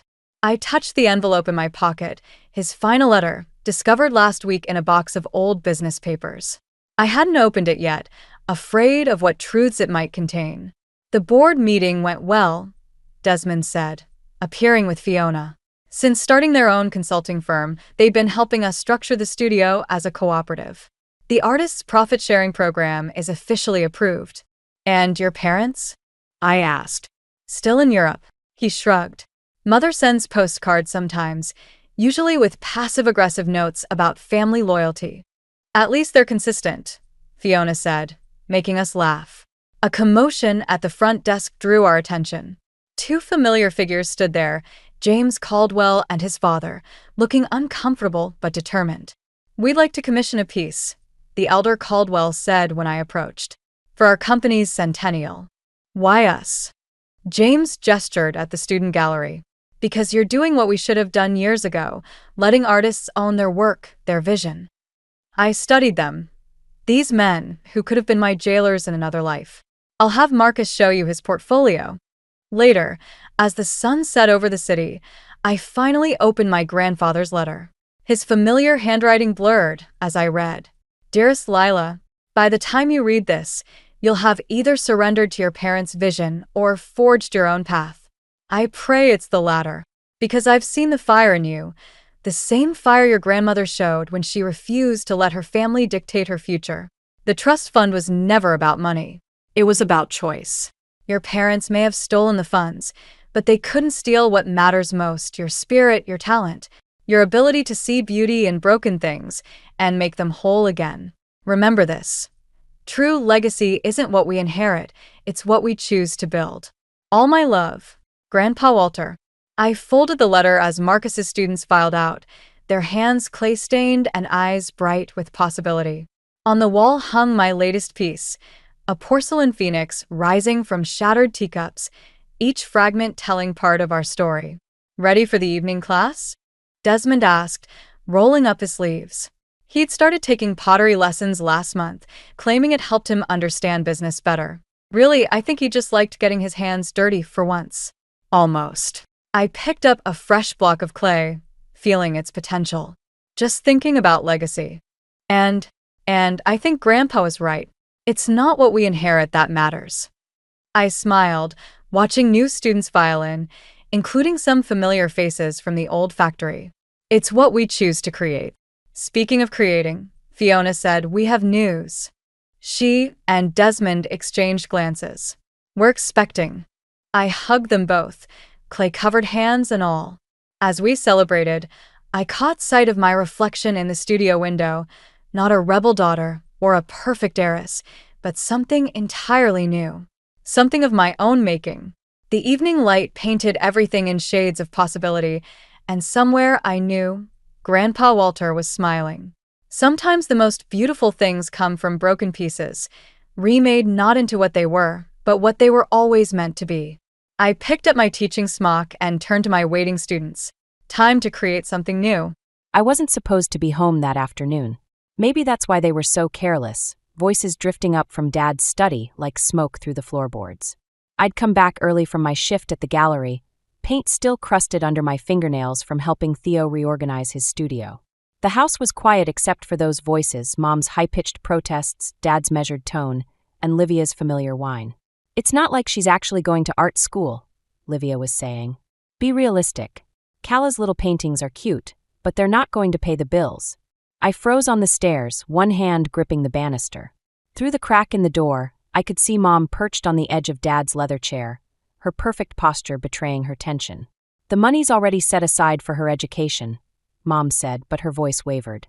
"Which is exactly why it makes sense," Livia pressed. "My business plan is solid. The boutique would start turning a profit within 6 months. Cala can go to community college like everyone else." I waited for Dad to defend me, to remind them about the scholarship offers, the recognition from local galleries, the years I'd spent building my portfolio. Instead, I heard the familiar creak of his chair as he leaned back. "Your sister's venture does have merit," he said. "And with the market being what it is." The rest of his words faded into white noise. My fingers traced the wallpaper, finding the spot where I'd once drawn a tiny flower in permanent marker. Mom had been furious, but Dad had laughed and called it my first masterpiece. I was 6 then. Things were different. "It's decided then?" Livia's voice cut through my memories. "The college fund goes to the boutique." "Livia, darling, perhaps we should discuss this with." "No, Mira. Livia's right. We need to be practical. The boutique is a sound investment." I pushed the door open. 3 heads snapped toward me, expressions shifting from surprise to guilt to, in Livia's case, something like triumph. "Cala," Mom started, rising from her chair. "We didn't hear you come in." "Clearly." My voice sounded strange, distant. "Were you planning to tell me you're giving away my future? Or was I supposed to figure it out when the tuition check bounced?" "Don't be dramatic," Livia sighed, examining her manicure. "You can still go to school. Just somewhere more reasonable." Dad cleared his throat. "Your sister has presented a very compelling business plan. Sometimes we have to make difficult decisions for the good of the family." "The family?" I laughed, the sound sharp and foreign. "When has this family ever made decisions for anyone except Livia?" "That's enough," Dad snapped. "If you can't discuss this rationally." "Rationally? You're stealing my college fund to finance another one of Livia's schemes. Just like the fashion blog, the jewelry line, the organic cafe. Those were learning experiences," Livia cut in, her perfectly painted lips twisting. "This is different. I have investors lined up, connections." "Of course you do. You always do. And they always fall through. But Mom and Dad keep throwing good money after bad, because heaven forbid the golden child face consequences." "Gaya." Mom's voice cracked like a whip. "Apologize to your sister." I looked at them, really looked at them. Mom's carefully maintained facade, Dad's stern disappointment, Livia's practiced pout. They were exactly as they'd always been, and suddenly I was tired of trying to fit into their picture-perfect family portrait. "No," I said quietly. "I don't think I will." I turned and walked out, ignoring their calls. My phone was already in my hand, fingers shaking as I dialed the one person who'd never let me down. "Grandma? It's Cala. Can I come stay with you for a while? I need somewhere to go." Grandma Etta's spare room smelled like mothballs and possibility. Morning light streamed through dusty windows, catching the particles we'd stirred up while moving old furniture. She stood in the doorway, watching me drag a heavy dresser across worn floorboards. "We could hire someone to do this," she said, but I shook my head. "I need to do it myself." My arms ached, but each piece of furniture I moved felt like reclaiming something. "Besides, I have plans for this space." Etta's eyes crinkled. "Your mother called again this morning." I kept working, focusing on the scratch of wood against wood. "What did she want?" "The usual. To remind me that you're being unreasonable, that families should stick together." Etta's laugh was dry. "I told her that's exactly why you're here." I was about to respond when my phone buzzed. A text from Theo. "Gallery opening tonight. Bringing some people you should meet. Don't skip this one." "Good news?" Etta asked. "Maybe. There's an opening at Theo's gallery." I stopped short as voices drifted up from the driveway. Familiar voices. Etta moved to the window, her expression darkening. "Well, this is unexpected." I joined her, my stomach dropping at the sight of Livia's red convertible. She stepped out, designer sunglasses perched on her head, followed by Dax in his perfectly tailored suit. They looked like they'd stepped out of a magazine cover, completely out of place in Etta's quiet neighborhood. "I'll handle this," Etta said, but I touched her arm. "No, let me." I straightened my paint-stained t-shirt. It's time I started handling Livia myself. I met them at the front door before they could knock. Livia's smile was razor-sharp. "Baby sister," she cooed. "You've been ignoring our calls."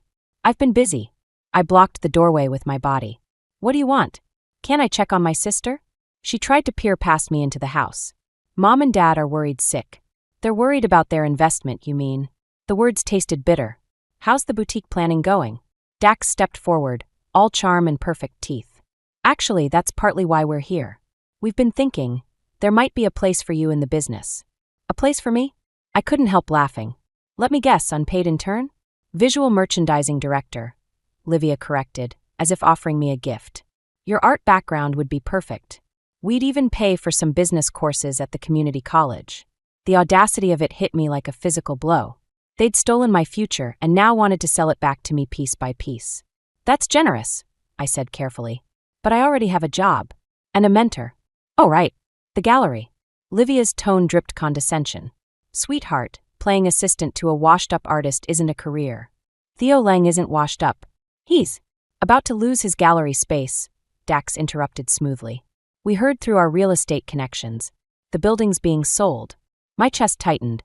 Theo hadn't mentioned anything about losing the gallery. "You're lying." "Why would we lie?" Livia stepped closer, lowering her voice. "We're trying to help you, Calla. Come home. Work with us. Be part of something real." I looked at my sister, really looked at her. Behind the perfect makeup and practiced smile, I saw something I'd never noticed before: fear. Whatever was happening with the boutique, she was scared. "I am part of something real," I said finally. "And I think you should leave. Kaya. Now." I closed the door on their protests, leaning against it until I heard their car start. Upstairs, my phone buzzed again. Another text from Theo. Important news.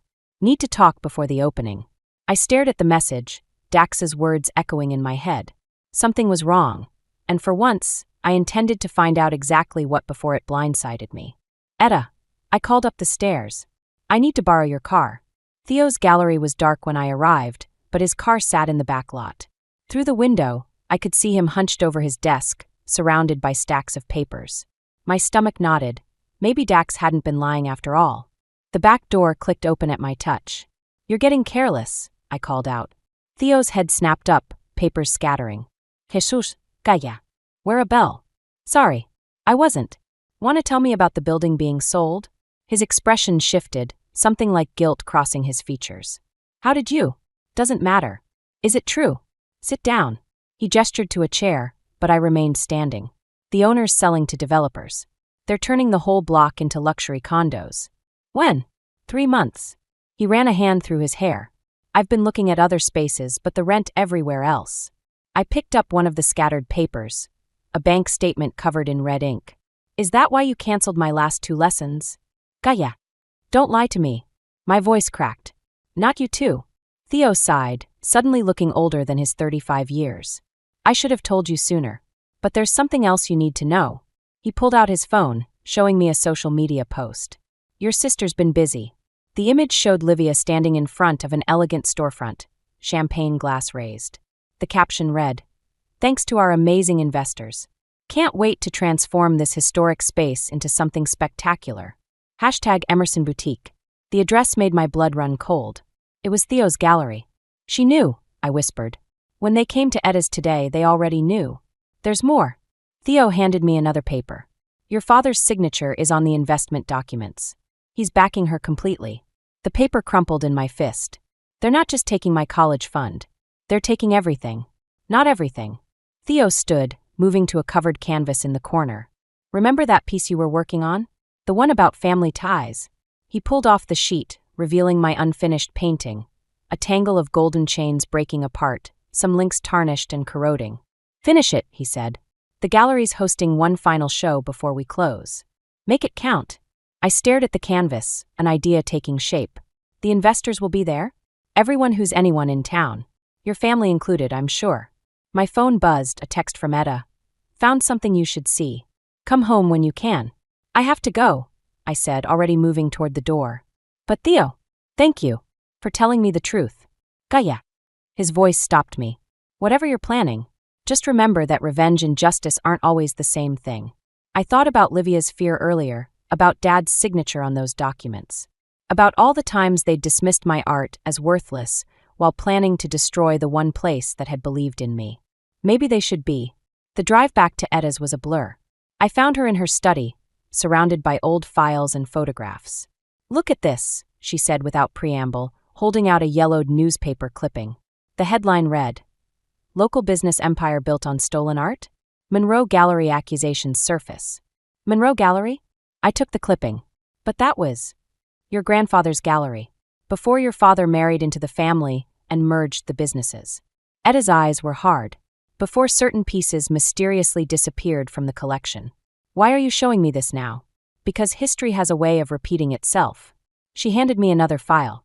And because I think it's time you knew exactly what kind of people you're dealing with. I opened the file, and suddenly all the pieces started falling into place. The boutique, the gallery purchase, Dad's desperate need to maintain appearances. This wasn't just about my future anymore.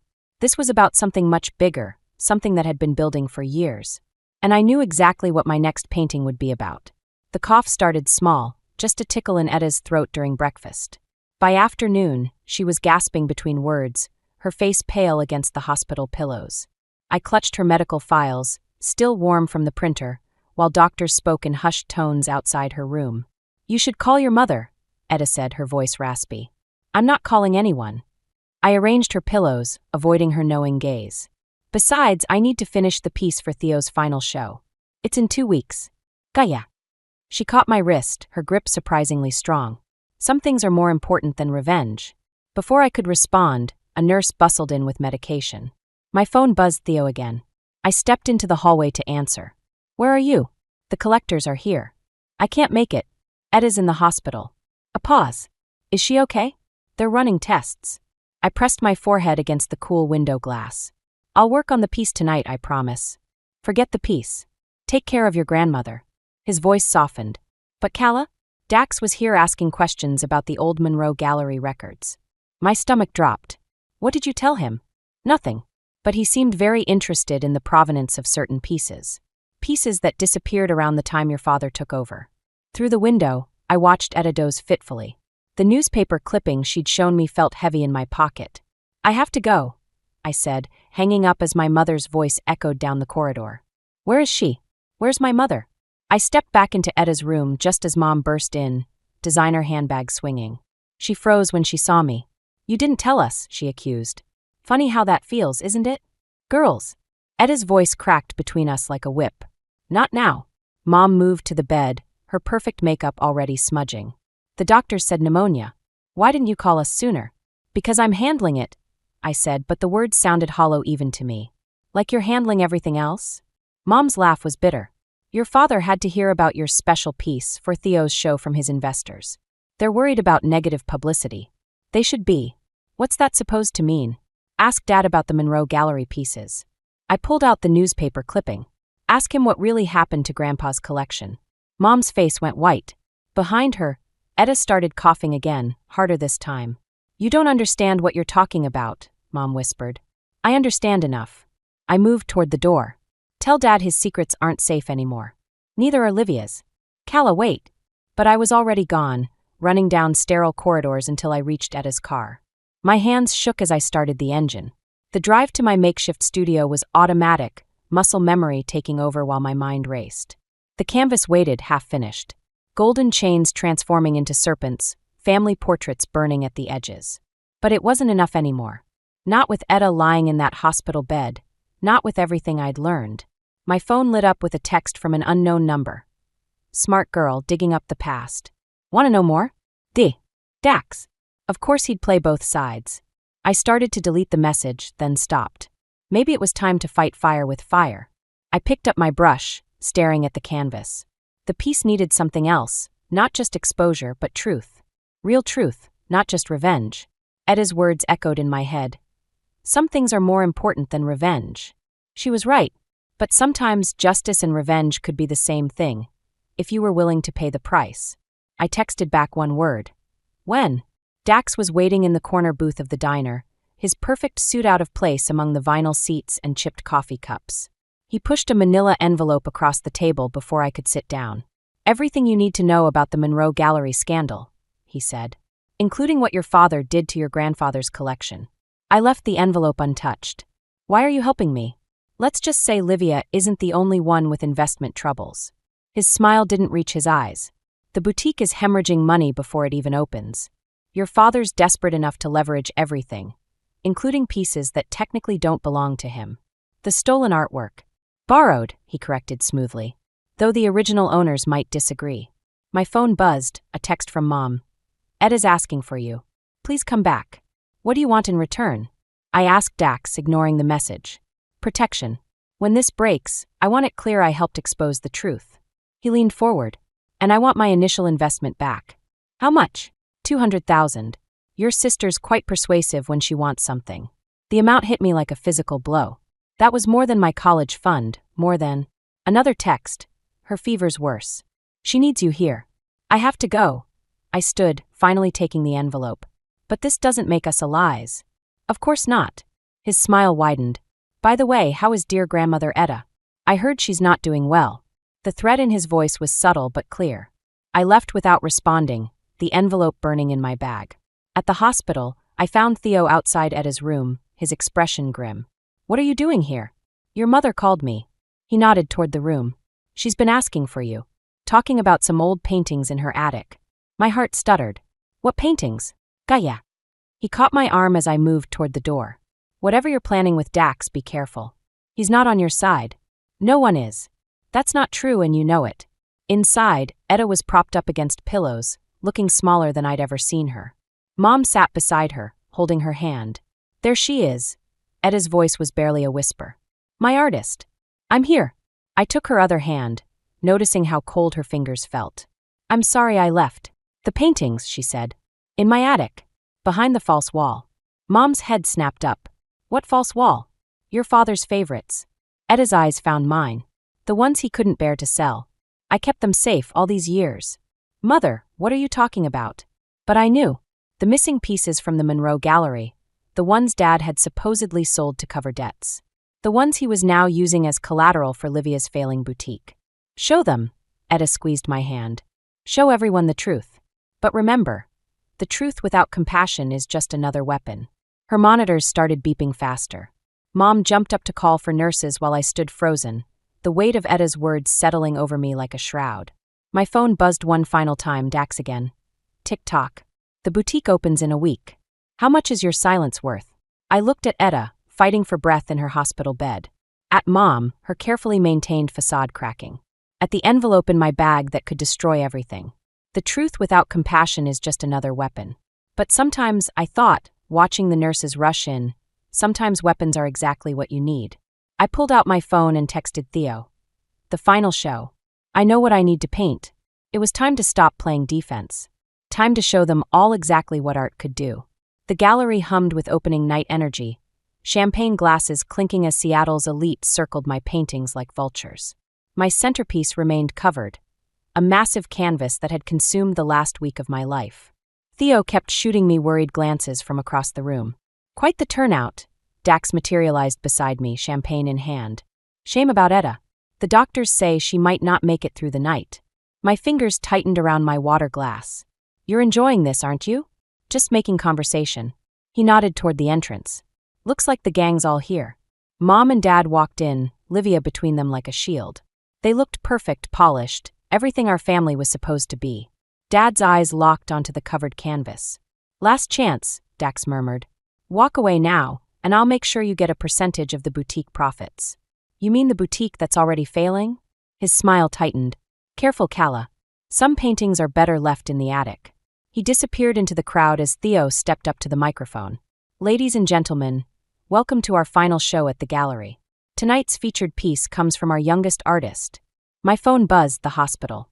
I let it go to voicemail, moving toward my canvas as Theo continued his introduction. Mom caught my eye, shaking her head slightly. "A warning." "And now," Theo said, "I present Family Legacy by Calla Emerson." I pulled the sheet away. The crowd gasped. The painting showed the Monroe Gallery's main hall, but twisted, warped. Famous paintings hung on the walls, the missing pieces from Grandpa's collection. But in my version, they were burning, their edges curling into golden chains that wrapped around figures I'd painted to look like my family. Dad stood central, pulling the chains tight while Livia counted money that turned to ash in her hands. And there, in the background, barely visible, documentation of the original sales, the fake provenance papers, all the evidence from Dax's envelope woven into the scene. That's not. Dad stepped forward, face pale. Those paintings were sold legally. Were they? I turned to face him. Or did you steal them from Grandpa when he got sick? The same way you're stealing my future for Livia? Enough. Mom grabbed my arm. Your grandmother is dying, and this is how you choose to. To what? Tell the truth. I pulled away.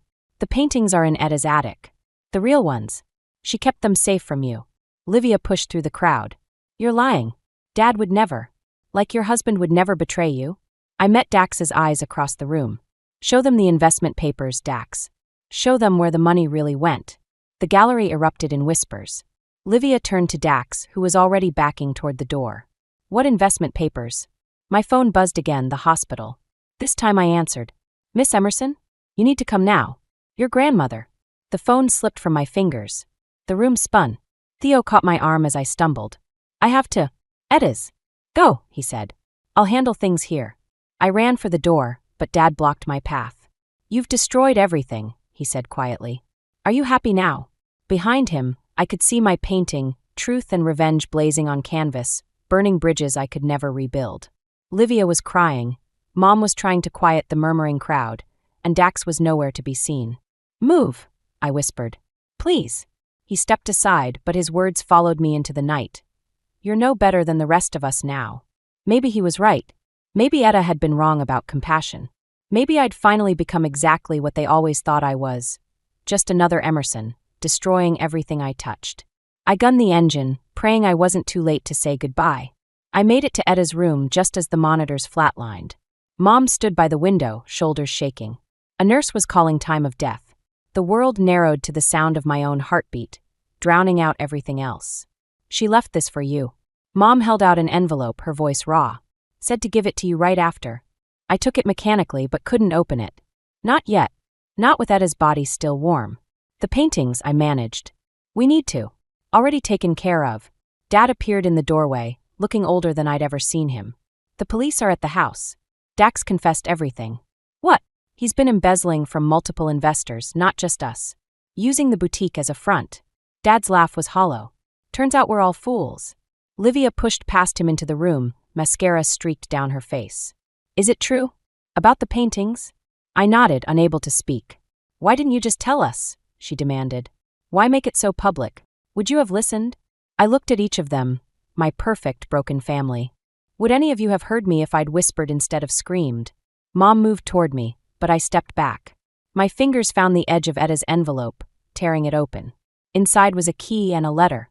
Read it, Mom whispered. Please. My hands shook as I unfolded the paper. My dearest Kala, by now you've shown them your truth. But truth without healing is just another kind of poison. The paintings in the attic aren't just art. They're a chance to rebuild. Your grandfather never sold them because he believed art should unite families, not divide them. The key opens more than just the attic. It opens a future where you can be both strong and compassionate. Choose wisely. All my love. Etta. There's more, Dad said quietly. The estate. She left everything to you. The house, the paintings, all of it. Livia made a choked sound. After what she did tonight. After she humiliated us? After I told the truth, I corrected. There's a difference. And what are you going to do with that truth? Mom asked. With the paintings? I looked at the key in my hand, thinking about Etta's words. About poison and healing. About the difference between revenge and justice. I'm going to start an art scholarship, I said finally. In Etta's name. The paintings will be displayed publicly, with their real history. No more secrets. You'd give away your inheritance? Livia stared at me. Not give away. Share. I met Dad's eyes. The way Grandpa wanted. The way it should have been all along. The room fell silent except for the soft sounds of the hospital beyond. Dad's shoulders sagged, decades of secrets finally lifting. I'll make it right, he said. Whatever it takes. We all will, Mom added, reaching for my hand. This time, I let her take it. Livia moved to the window, her reflection fractured in the glass. I never meant. With Dax and the money. I just wanted. To be special? I finished. Yeah, me too. She turned, really looking at me for maybe the first time. I'm sorry. It wasn't enough. Not yet. But as I stood in that hospital room, holding Etta's key and letter, I realized it was a start. The truth had broken us, but maybe, just maybe, it could rebuild us too. The gallery opens in an hour, I said. The real one with the real paintings. Come with me? One by one, they nodded. We left Etta's room together, walking toward whatever waited on the other side of that key. Behind us, the morning sun broke through the clouds, painting the world in shades of possibility. 6 months after Etta's death, I stood in my new studio, her old attic transformed. Sunlight streamed through skylights we'd installed, illuminating the space where her hidden paintings had once been stored. Now those same works hung in the Monroe Emerson Gallery downtown, their true history documented for all to see. The door creaked open behind me. Livia stood there, looking different in jeans and a simple sweater, her designer clothes packed away with her old life. The scholarship committee is waiting, she said. First round of applications came in. I nodded, adding one final brushstroke to my latest piece, a portrait of Etta, surrounded by golden light and broken chains reforming into butterflies. How's Dad doing with the restoration project? I asked, cleaning my brush. Better. The therapist says working with his hands helps. She moved closer, studying the painting. He's cataloging every piece from Grandpa's collection. Making amends, I guess. And Mom, still trying to understand why her perfect family wasn't so perfect. Livia's laugh was softer now, less brittle. She's learning, though. We all are. I set down my palette, thinking about the diary I'd found in Etta's things last week. Pages filled with her own struggles against family expectations, her quiet acts of rebellion, her hope that someday the truth would heal rather than hurt. The divorce papers came through, Livia said quietly. Dax isn't contesting anything. Hard to contest from jail.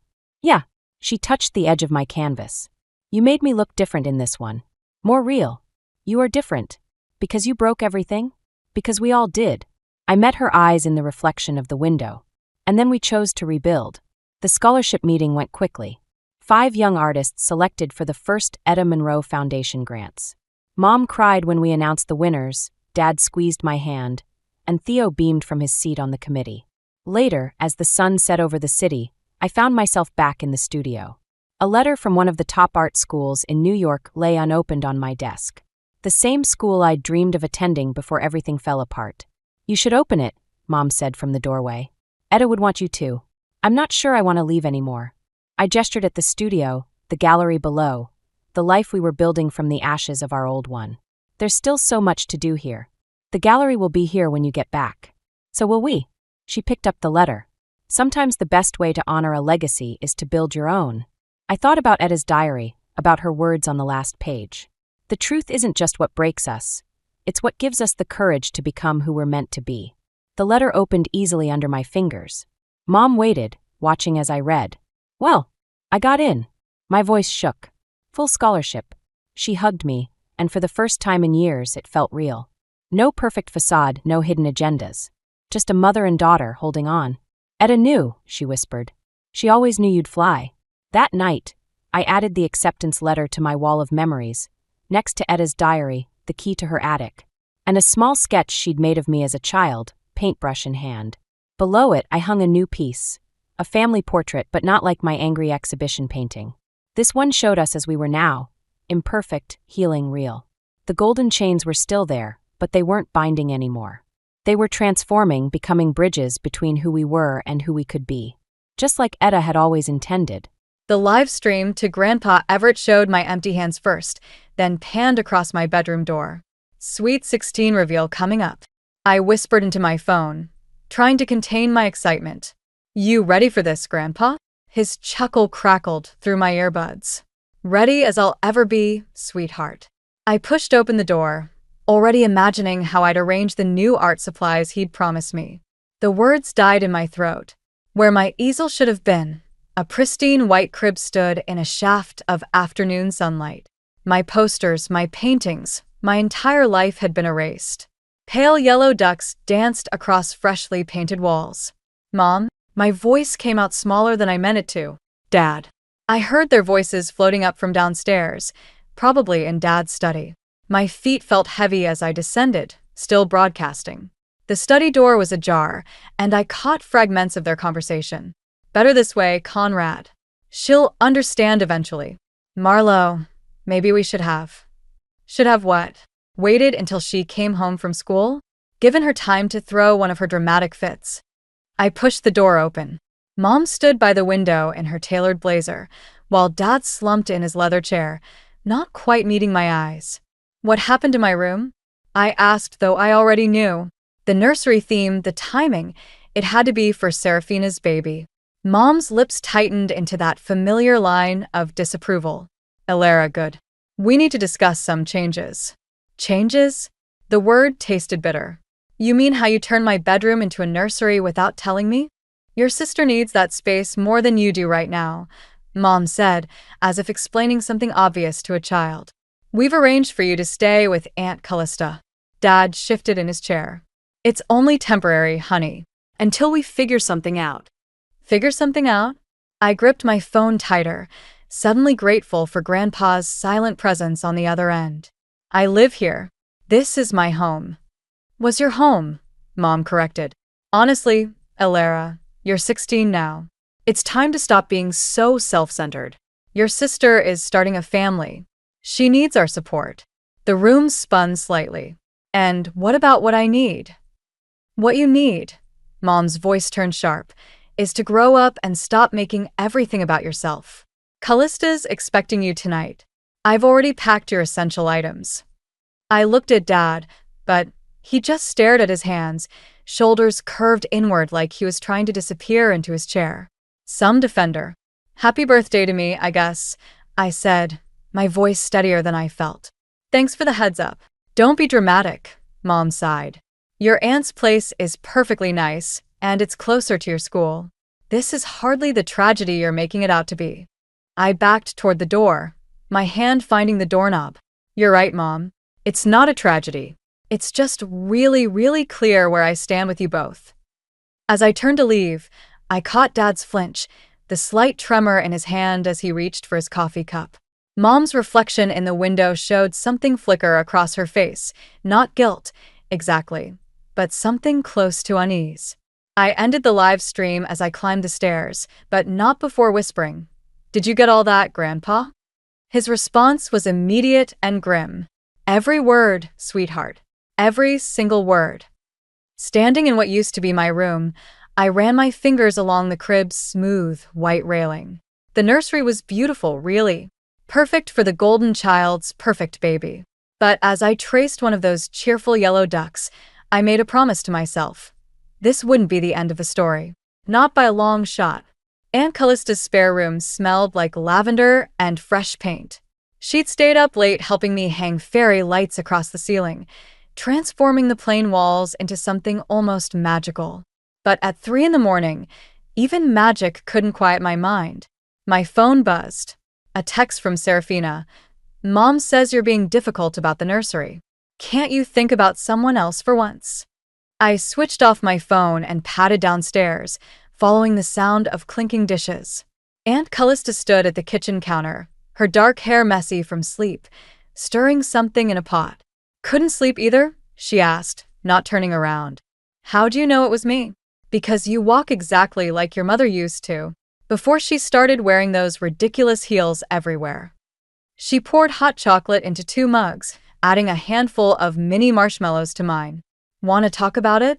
I wrapped my hands around the warm mug. Did you know? About their plans for my room? No. Her voice carried an edge I'd never heard before. Marlo called me yesterday morning, informed me you'd be staying here. Like I was some kind of hotel service. You could have said no. And leave you where? With them. She sat across from me, her eyes sharp in the dim kitchen light. Do you remember your 10th birthday? I stared into my hot chocolate. The art show one? You spent weeks preparing those paintings. Your teacher even called to say how talented you were. She paused, stirring her drink. Your mother scheduled a client dinner for the same evening. Your father promised he'd come see your work after, but he fell asleep in his study instead. The memory still stung. Mom said I shouldn't have expected them to rearrange their lives for a school art show. You stopped painting after that. Yeah, well, what was the point? The marshmallows in my cocoa had melted into a sweet, sticky swirl. Mom always said art wouldn't pay the bills. Callista's phone chimed. She glanced at it, her expression darkening. Speaking of your mother, what now? She wants me to send you home this weekend for a family dinner. Serafina's announcing her pregnancy officially. She looked up at me. You don't have to go. Yes, I do. I traced the rim of my mug. If I don't, they'll say I'm being selfish again, making everything about me. Like they made your birthday about Serafina? Callista's voice was gentle, but her words hit hard. My phone buzzed again upstairs, probably another text from Serafina. I thought about my sister's perfect life, her successful husband, her growing family, our parents' constant approval. But I'd seen the cracks in her smile at family gatherings, the way her hands shook when Mom criticized her weight or career choices. You know what's funny? I said, breaking the silence. When I was little, I used to think Serafina hung the moon. She'd sneak into my room after Mom and Dad's parties, tell me stories about her college adventures. Then she met Richard, and suddenly it was like she became Mom's mini-me. Callista reached across the table, squeezing my hand. People change, sweetheart. Sometimes not for the better.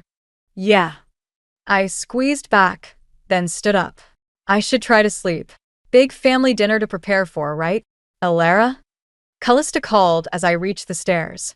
Whatever you're planning, and don't tell me you're not planning something, just remember that revenge might feel good in the moment, but it won't fix what's broken. I paused, thinking about the live stream Grandpa had witnessed, about the way Dad couldn't meet my eyes, about all the birthdays and art shows and moments that had slipped away. Maybe not, I said quietly, but neither will pretending everything's fine. Grandpa Everett's Mercedes pulled into Aunt Callista's driveway exactly 3 days after the birthday incident. I watched from the window as he merged, his usual crisp suit replaced by casual slacks and a sweater. He looked older somehow, tired in a way I'd never seen before. You didn't have to come, I said when he entered, though my tight hug probably gave away how glad I was to see him. Actually, I did. He set a leather briefcase on Callista's coffee table. Especially after what I witnessed on that live stream. Callista appeared with coffee, her expression guarded. Marlo called this morning. She's not happy about you being here, Dad. Marlo hasn't been happy about anything since she married that spineless. He caught himself, glancing at me. Sorry, sweetheart, but we need to discuss something important. He pulled out several documents from his briefcase. I recognized the Whitman Industries letterhead. Your mother's been pressuring me to sign over control of the company, he said, spreading the papers across the table. She claims it's about succession planning, but the timing is interesting, isn't it? The same week they kick me out? I picked up one of the documents, scanning the legal jargon I barely understood. The same week they assume I won't find out about their treatment of you. His voice hardened. They forgot about our weekly video calls, didn't they? Callista leaned forward. What are you planning? Before he could answer, my phone buzzed. Mom's face appeared on the screen. I showed it to them and Grandpa nodded. Put on speaker. Alara? Mom's voice filled the room. Your father and I expect you at dinner tonight. No excuses. I'm studying with. This isn't a request. Your sister's announcement dinner is important to this family. And since you're still part of this family, despite your recent attitude, you will attend. I caught Grandpa's slight nod. Fine. I'll be there. And wear something appropriate. Not those awful ripped jeans. The line went dead. Still part of the family, I echoed. Funny how that works when they need something. Grandpa tapped the papers. They need more than you know. The company's facing some challenges. Nothing serious yet, but enough to make your mother nervous about her position. And Serafina's baby is what? Their backup plan? The perfect family image, Callista murmured. The successful daughter, the precious grandchild, the disposable teenager? I added. Grandpa's expression darkened. You were never disposable, Alara. And it's time your parents remembered that. He pulled out another document. This is my current will. I'm making some changes. Dad, Callista warned. Don't do anything rash. Rash would be letting them continue this behavior. He turned to me. Tonight's dinner? I'll be attending too. Uninvited. My stomach twisted. They'll blame me. Let them. He squeezed my hand. Sometimes the kindest thing we can do for people we love is to stop enabling their worst behavior. I thought about Mom's controlling voice, Dad's constant silence, Serafina's perfect life built on perfectly crafted lies. What if it makes everything worse? Worse than being erased from your own home? Callista asked softly. Worse than being treated like an inconvenience by the people who should love you most? Grandpa gathered his papers. The question isn't whether this will make things worse, sweetheart. The question is whether you're ready to show them who you really are, someone who won't be pushed aside or forgotten. I picked up my phone, looking at Mom's missed call notification. I guess we'll find out at dinner. Yes, he said, and for a moment I saw a flash of the shrewd businessman who'd built an empire. I suppose we will. I arrived early for Serafina's announcement dinner, slipping in through the kitchen door like I used to when I was late for curfew. Voices drifted from Dad's study, Mom's sharp tone, Dad's quieter murmur, and Serafina's familiar laugh. The company's practically ours already, Mom was saying. Dad's getting sentimental in his old age. All it takes is one grandchild, too. I edged closer to the partially open door. But what about Alara? Serafina asked. She's his favorite. Everyone knows it. Alara is a child, Mom dismissed. She can't run a company.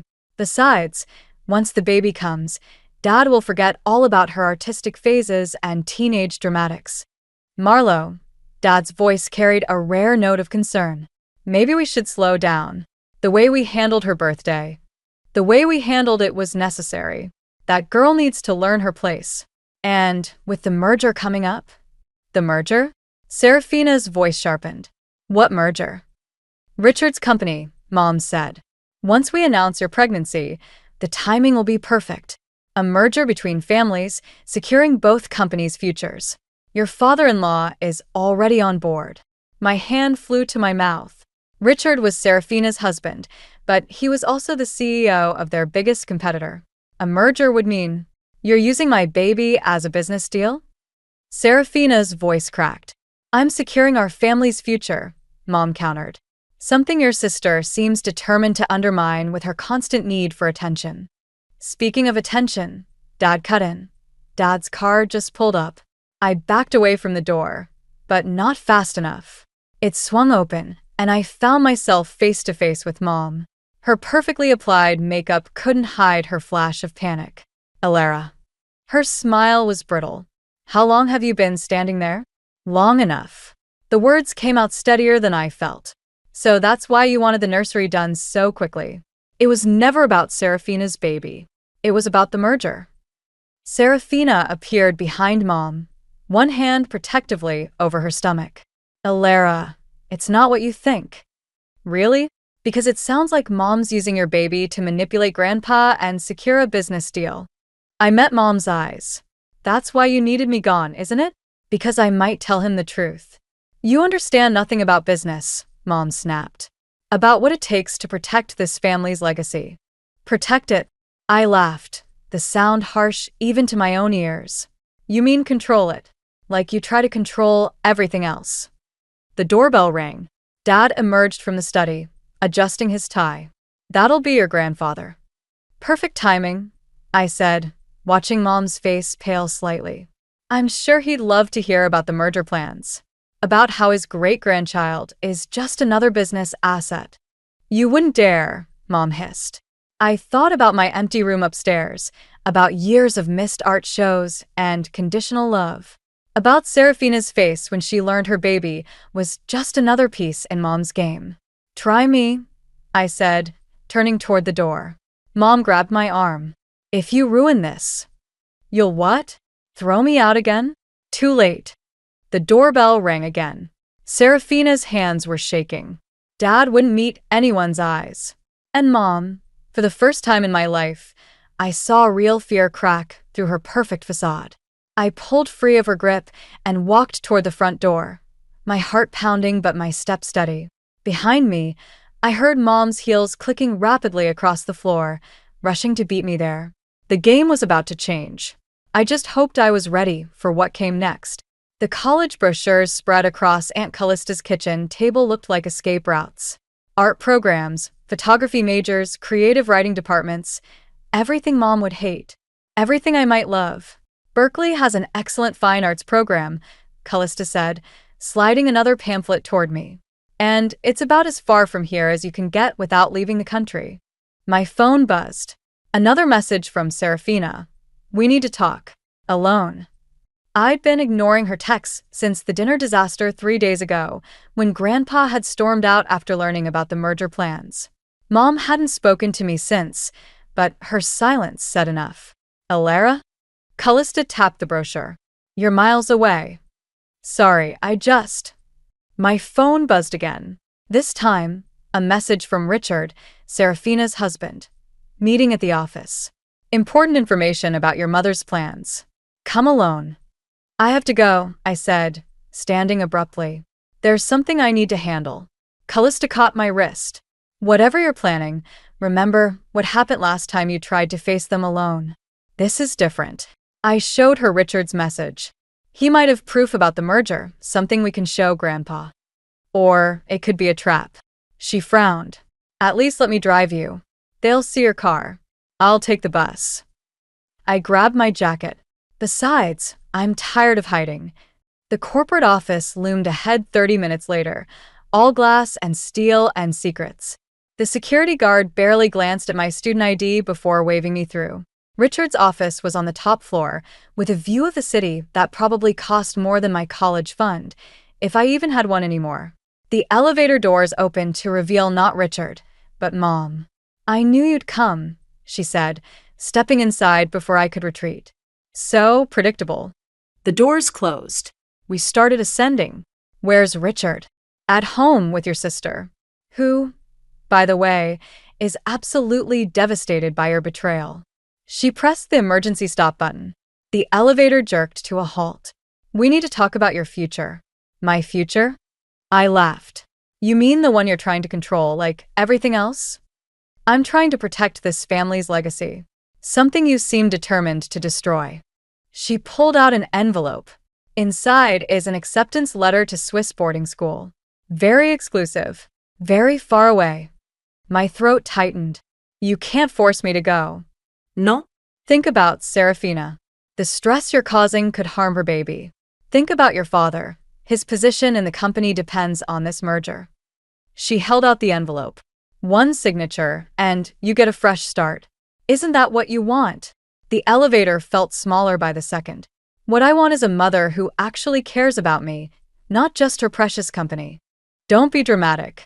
This is a generous offer. Take it before I change my mind. I looked at the envelope, then at her perfectly composed face.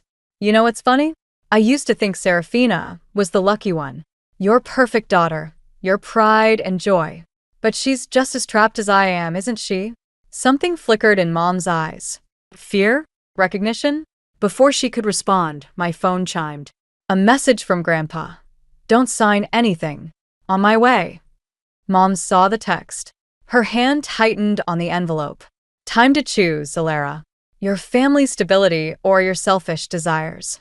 What's it going to be?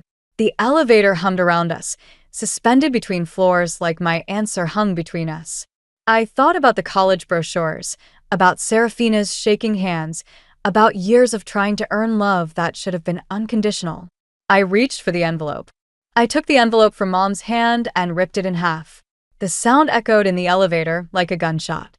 That was a mistake, she said, her voice deadly quiet. The elevator jerked back to life, ascending to the top floor. When the doors opened, I found Dad and Richard waiting, along with 2 security guards. I tried to give you an easy way out, Mom said, stepping past me. Now we do this the hard way. Richard held up a document. Sign this, and we forget the scene you caused at dinner. Your grandfather never learns about your little outburst. What outburst? I looked between them. The truth about how you're using Serafina's baby to manipulate him? The truth, Dad finally spoke, is that you've become unstable. Dangerous to this family's reputation. Dangerous? I laughed, but it came out shaky.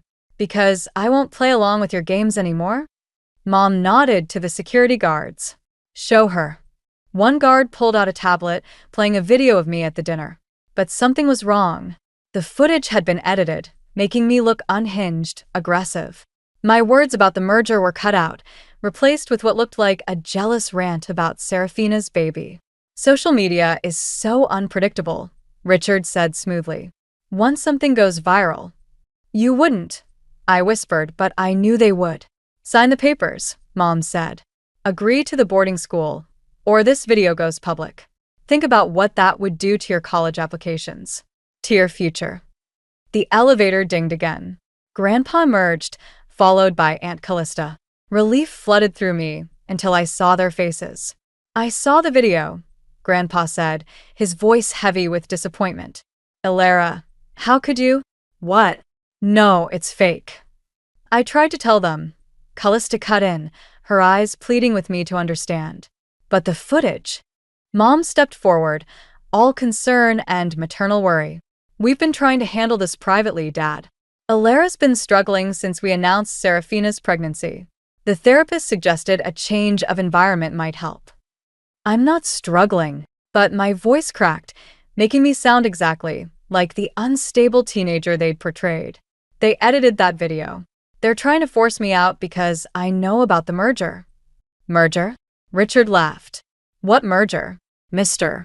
Whitman, I assure you, there's no merger. Just a troubled girl who needs help. I turned to Grandpa, desperate. You know me. You know I wouldn't. I know you've been under a lot of stress, he said gently. Maybe your mother's right. Some time away.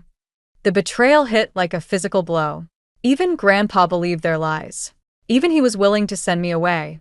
The papers, Mom pressed, holding out a pen. Sign them, and we handle this as a family. Refuse, and the video goes public. I looked at each face in turn. Dad, avoiding my eyes as usual. Richard, smug and certain of victory. Callista, torn between loyalty and the evidence before her. Grandpa, his faith in me shattered by their careful manipulation. And Mom, finally showing real emotion, triumph. My hand shook as I took the pen. The document was filled with legal terms, but one phrase stood out. Voluntary commitment to residential treatment facility. Not boarding school. A psychiatric facility. Last chance, Ilara, Mom said softly. Choose wisely. My phone buzzed one last time. A message from Serafina. Don't sign anything. I have proof. Hold on. But as I looked up at the wall of faces against me, at the carefully constructed trap they'd laid, I realized something terrible. Sometimes holding on hurts more than letting go. I pressed the pen to paper, my signature the only weapon I had left. The residential facility's admission papers felt heavy in my hands. Just as I pressed the pen to paper, the office door burst open. Serafina stood there, breathing hard, one hand protectively over her stomach. Stop, she commanded, her voice stronger than I'd ever heard it. Nobody's signing anything. Mom stepped forward. Serafina, you shouldn't be here in your condition. My condition? Serafina laughed, sharp and bitter. You mean the condition you've been using to manipulate everyone? She pulled out her phone. I recorded everything, Mother. Your conversation with Richard about the merger. The plans to use my baby to secure Grandpa's fortune. Even your instructions to the video editor about doctoring Ilara's footage. The room went deadly quiet. Richard's smug expression cracked. Dad's face drained of color. You're lying, Mom said, but her voice wavered. Am I? Serafina pressed play. Mom's voice filled the room, crystal clear. Edit out anything about the merger. Make her look unstable. Once she's committed, no one will believe her anyway. Grandpa moved faster than I'd ever seen him move. He snatched the commitment papers from my hands, tearing them to shreds. Marlowe, he said, his voice shaking with rage. What have you become? Dad, I can explain. Explain what? Callista cut in. How you were willing to commit your own daughter to a psychiatric facility to protect your lies? Mom's composure finally shattered. Everything I did was to protect this family's legacy. The merger would have secured all our futures. If Alara had just stayed quiet, if I had just disappeared, I finished for her. Like I've been disappearing my whole life. Staying quiet at missed birthdays, ignored art shows, every time you chose the company over me. You ungrateful. She lunged forward, but Serafina stepped between us. Enough, mother. I won't let you do to my child what you did to Alara. This ends now. Richard moved toward the door. This is ridiculous. I never agreed to. Sit down, Grandpa commanded. Nobody leaves until we settle this. He turned to Mom, his expression hard. You're done here, Marlowe. As of this moment, you're removed from the company board. The merger is canceled. You can't. I can and I will. The company goes to Callista and Alara. Serafina too, if she wants it. He looked at each of us in turn. It's time this family remembered what actually matters. Mom's face contorted. Conrad, say something. Dad stood up slowly. For the first time in my memory, he met Mom's gaze directly. I should have said something 16 years ago. He turned to me. I'm sorry, Alara. I was a coward. A coward? Mom's laugh was hysterical. You're all cowards, destroying everything I built. You built nothing, Serafina interrupted. You just controlled and manipulated until you got what you wanted. But you forgot something, Mother. You forgot that real family can't be bought or controlled. I looked at my sister, really looked at her, and saw past the perfect exterior to the scared little girl who'd once told me bedtime stories, who'd been just as trapped as I was. The video, I said quietly. Release it. Everyone stared at me. Release the real video. I continued. Let everyone see the truth. No more hiding. Mom's face went white. You wouldn't dare. Serafina's finger hovered over her phone. Try us. In that moment, looking at Mom's crumbling facade, I realized something important. Sometimes the best revenge isn't about destroying your enemies. Sometimes it's about finally being strong enough to walk away. I took Serafina's hand. Come on, sis. Let's go home. Not to the house with its empty rooms and hollow promises, but to somewhere new, somewhere real. 6 months later, I stood in front of my easel at Berkeley's Spring Art Showcase, watching people study my piece. The painting showed a nursery, but not the perfect one Mom had designed. This one was real. Shadows in the corners, imperfect walls, and a golden light that made even the flaws beautiful. It's haunting, a voice said behind me. I turned to find Serafina, her baby daughter sleeping against her shoulder. Though the yellow ducks are a nice touch. I thought about painting them white, I admitted, but some things deserve to stay bright. She smiled, adjusting the sleeping baby. Mom asked about you yesterday. I think she finally looked at the therapy pamphlets Dad gave her. And nothing. But she's trying. Maybe that's something. Grandpa and Callista appeared, arguing good-naturedly about the company's new direction. The art therapy program for at-risk teens had been my idea, but Callista had made it happen. Even Dad had started volunteering, teaching photography on weekends.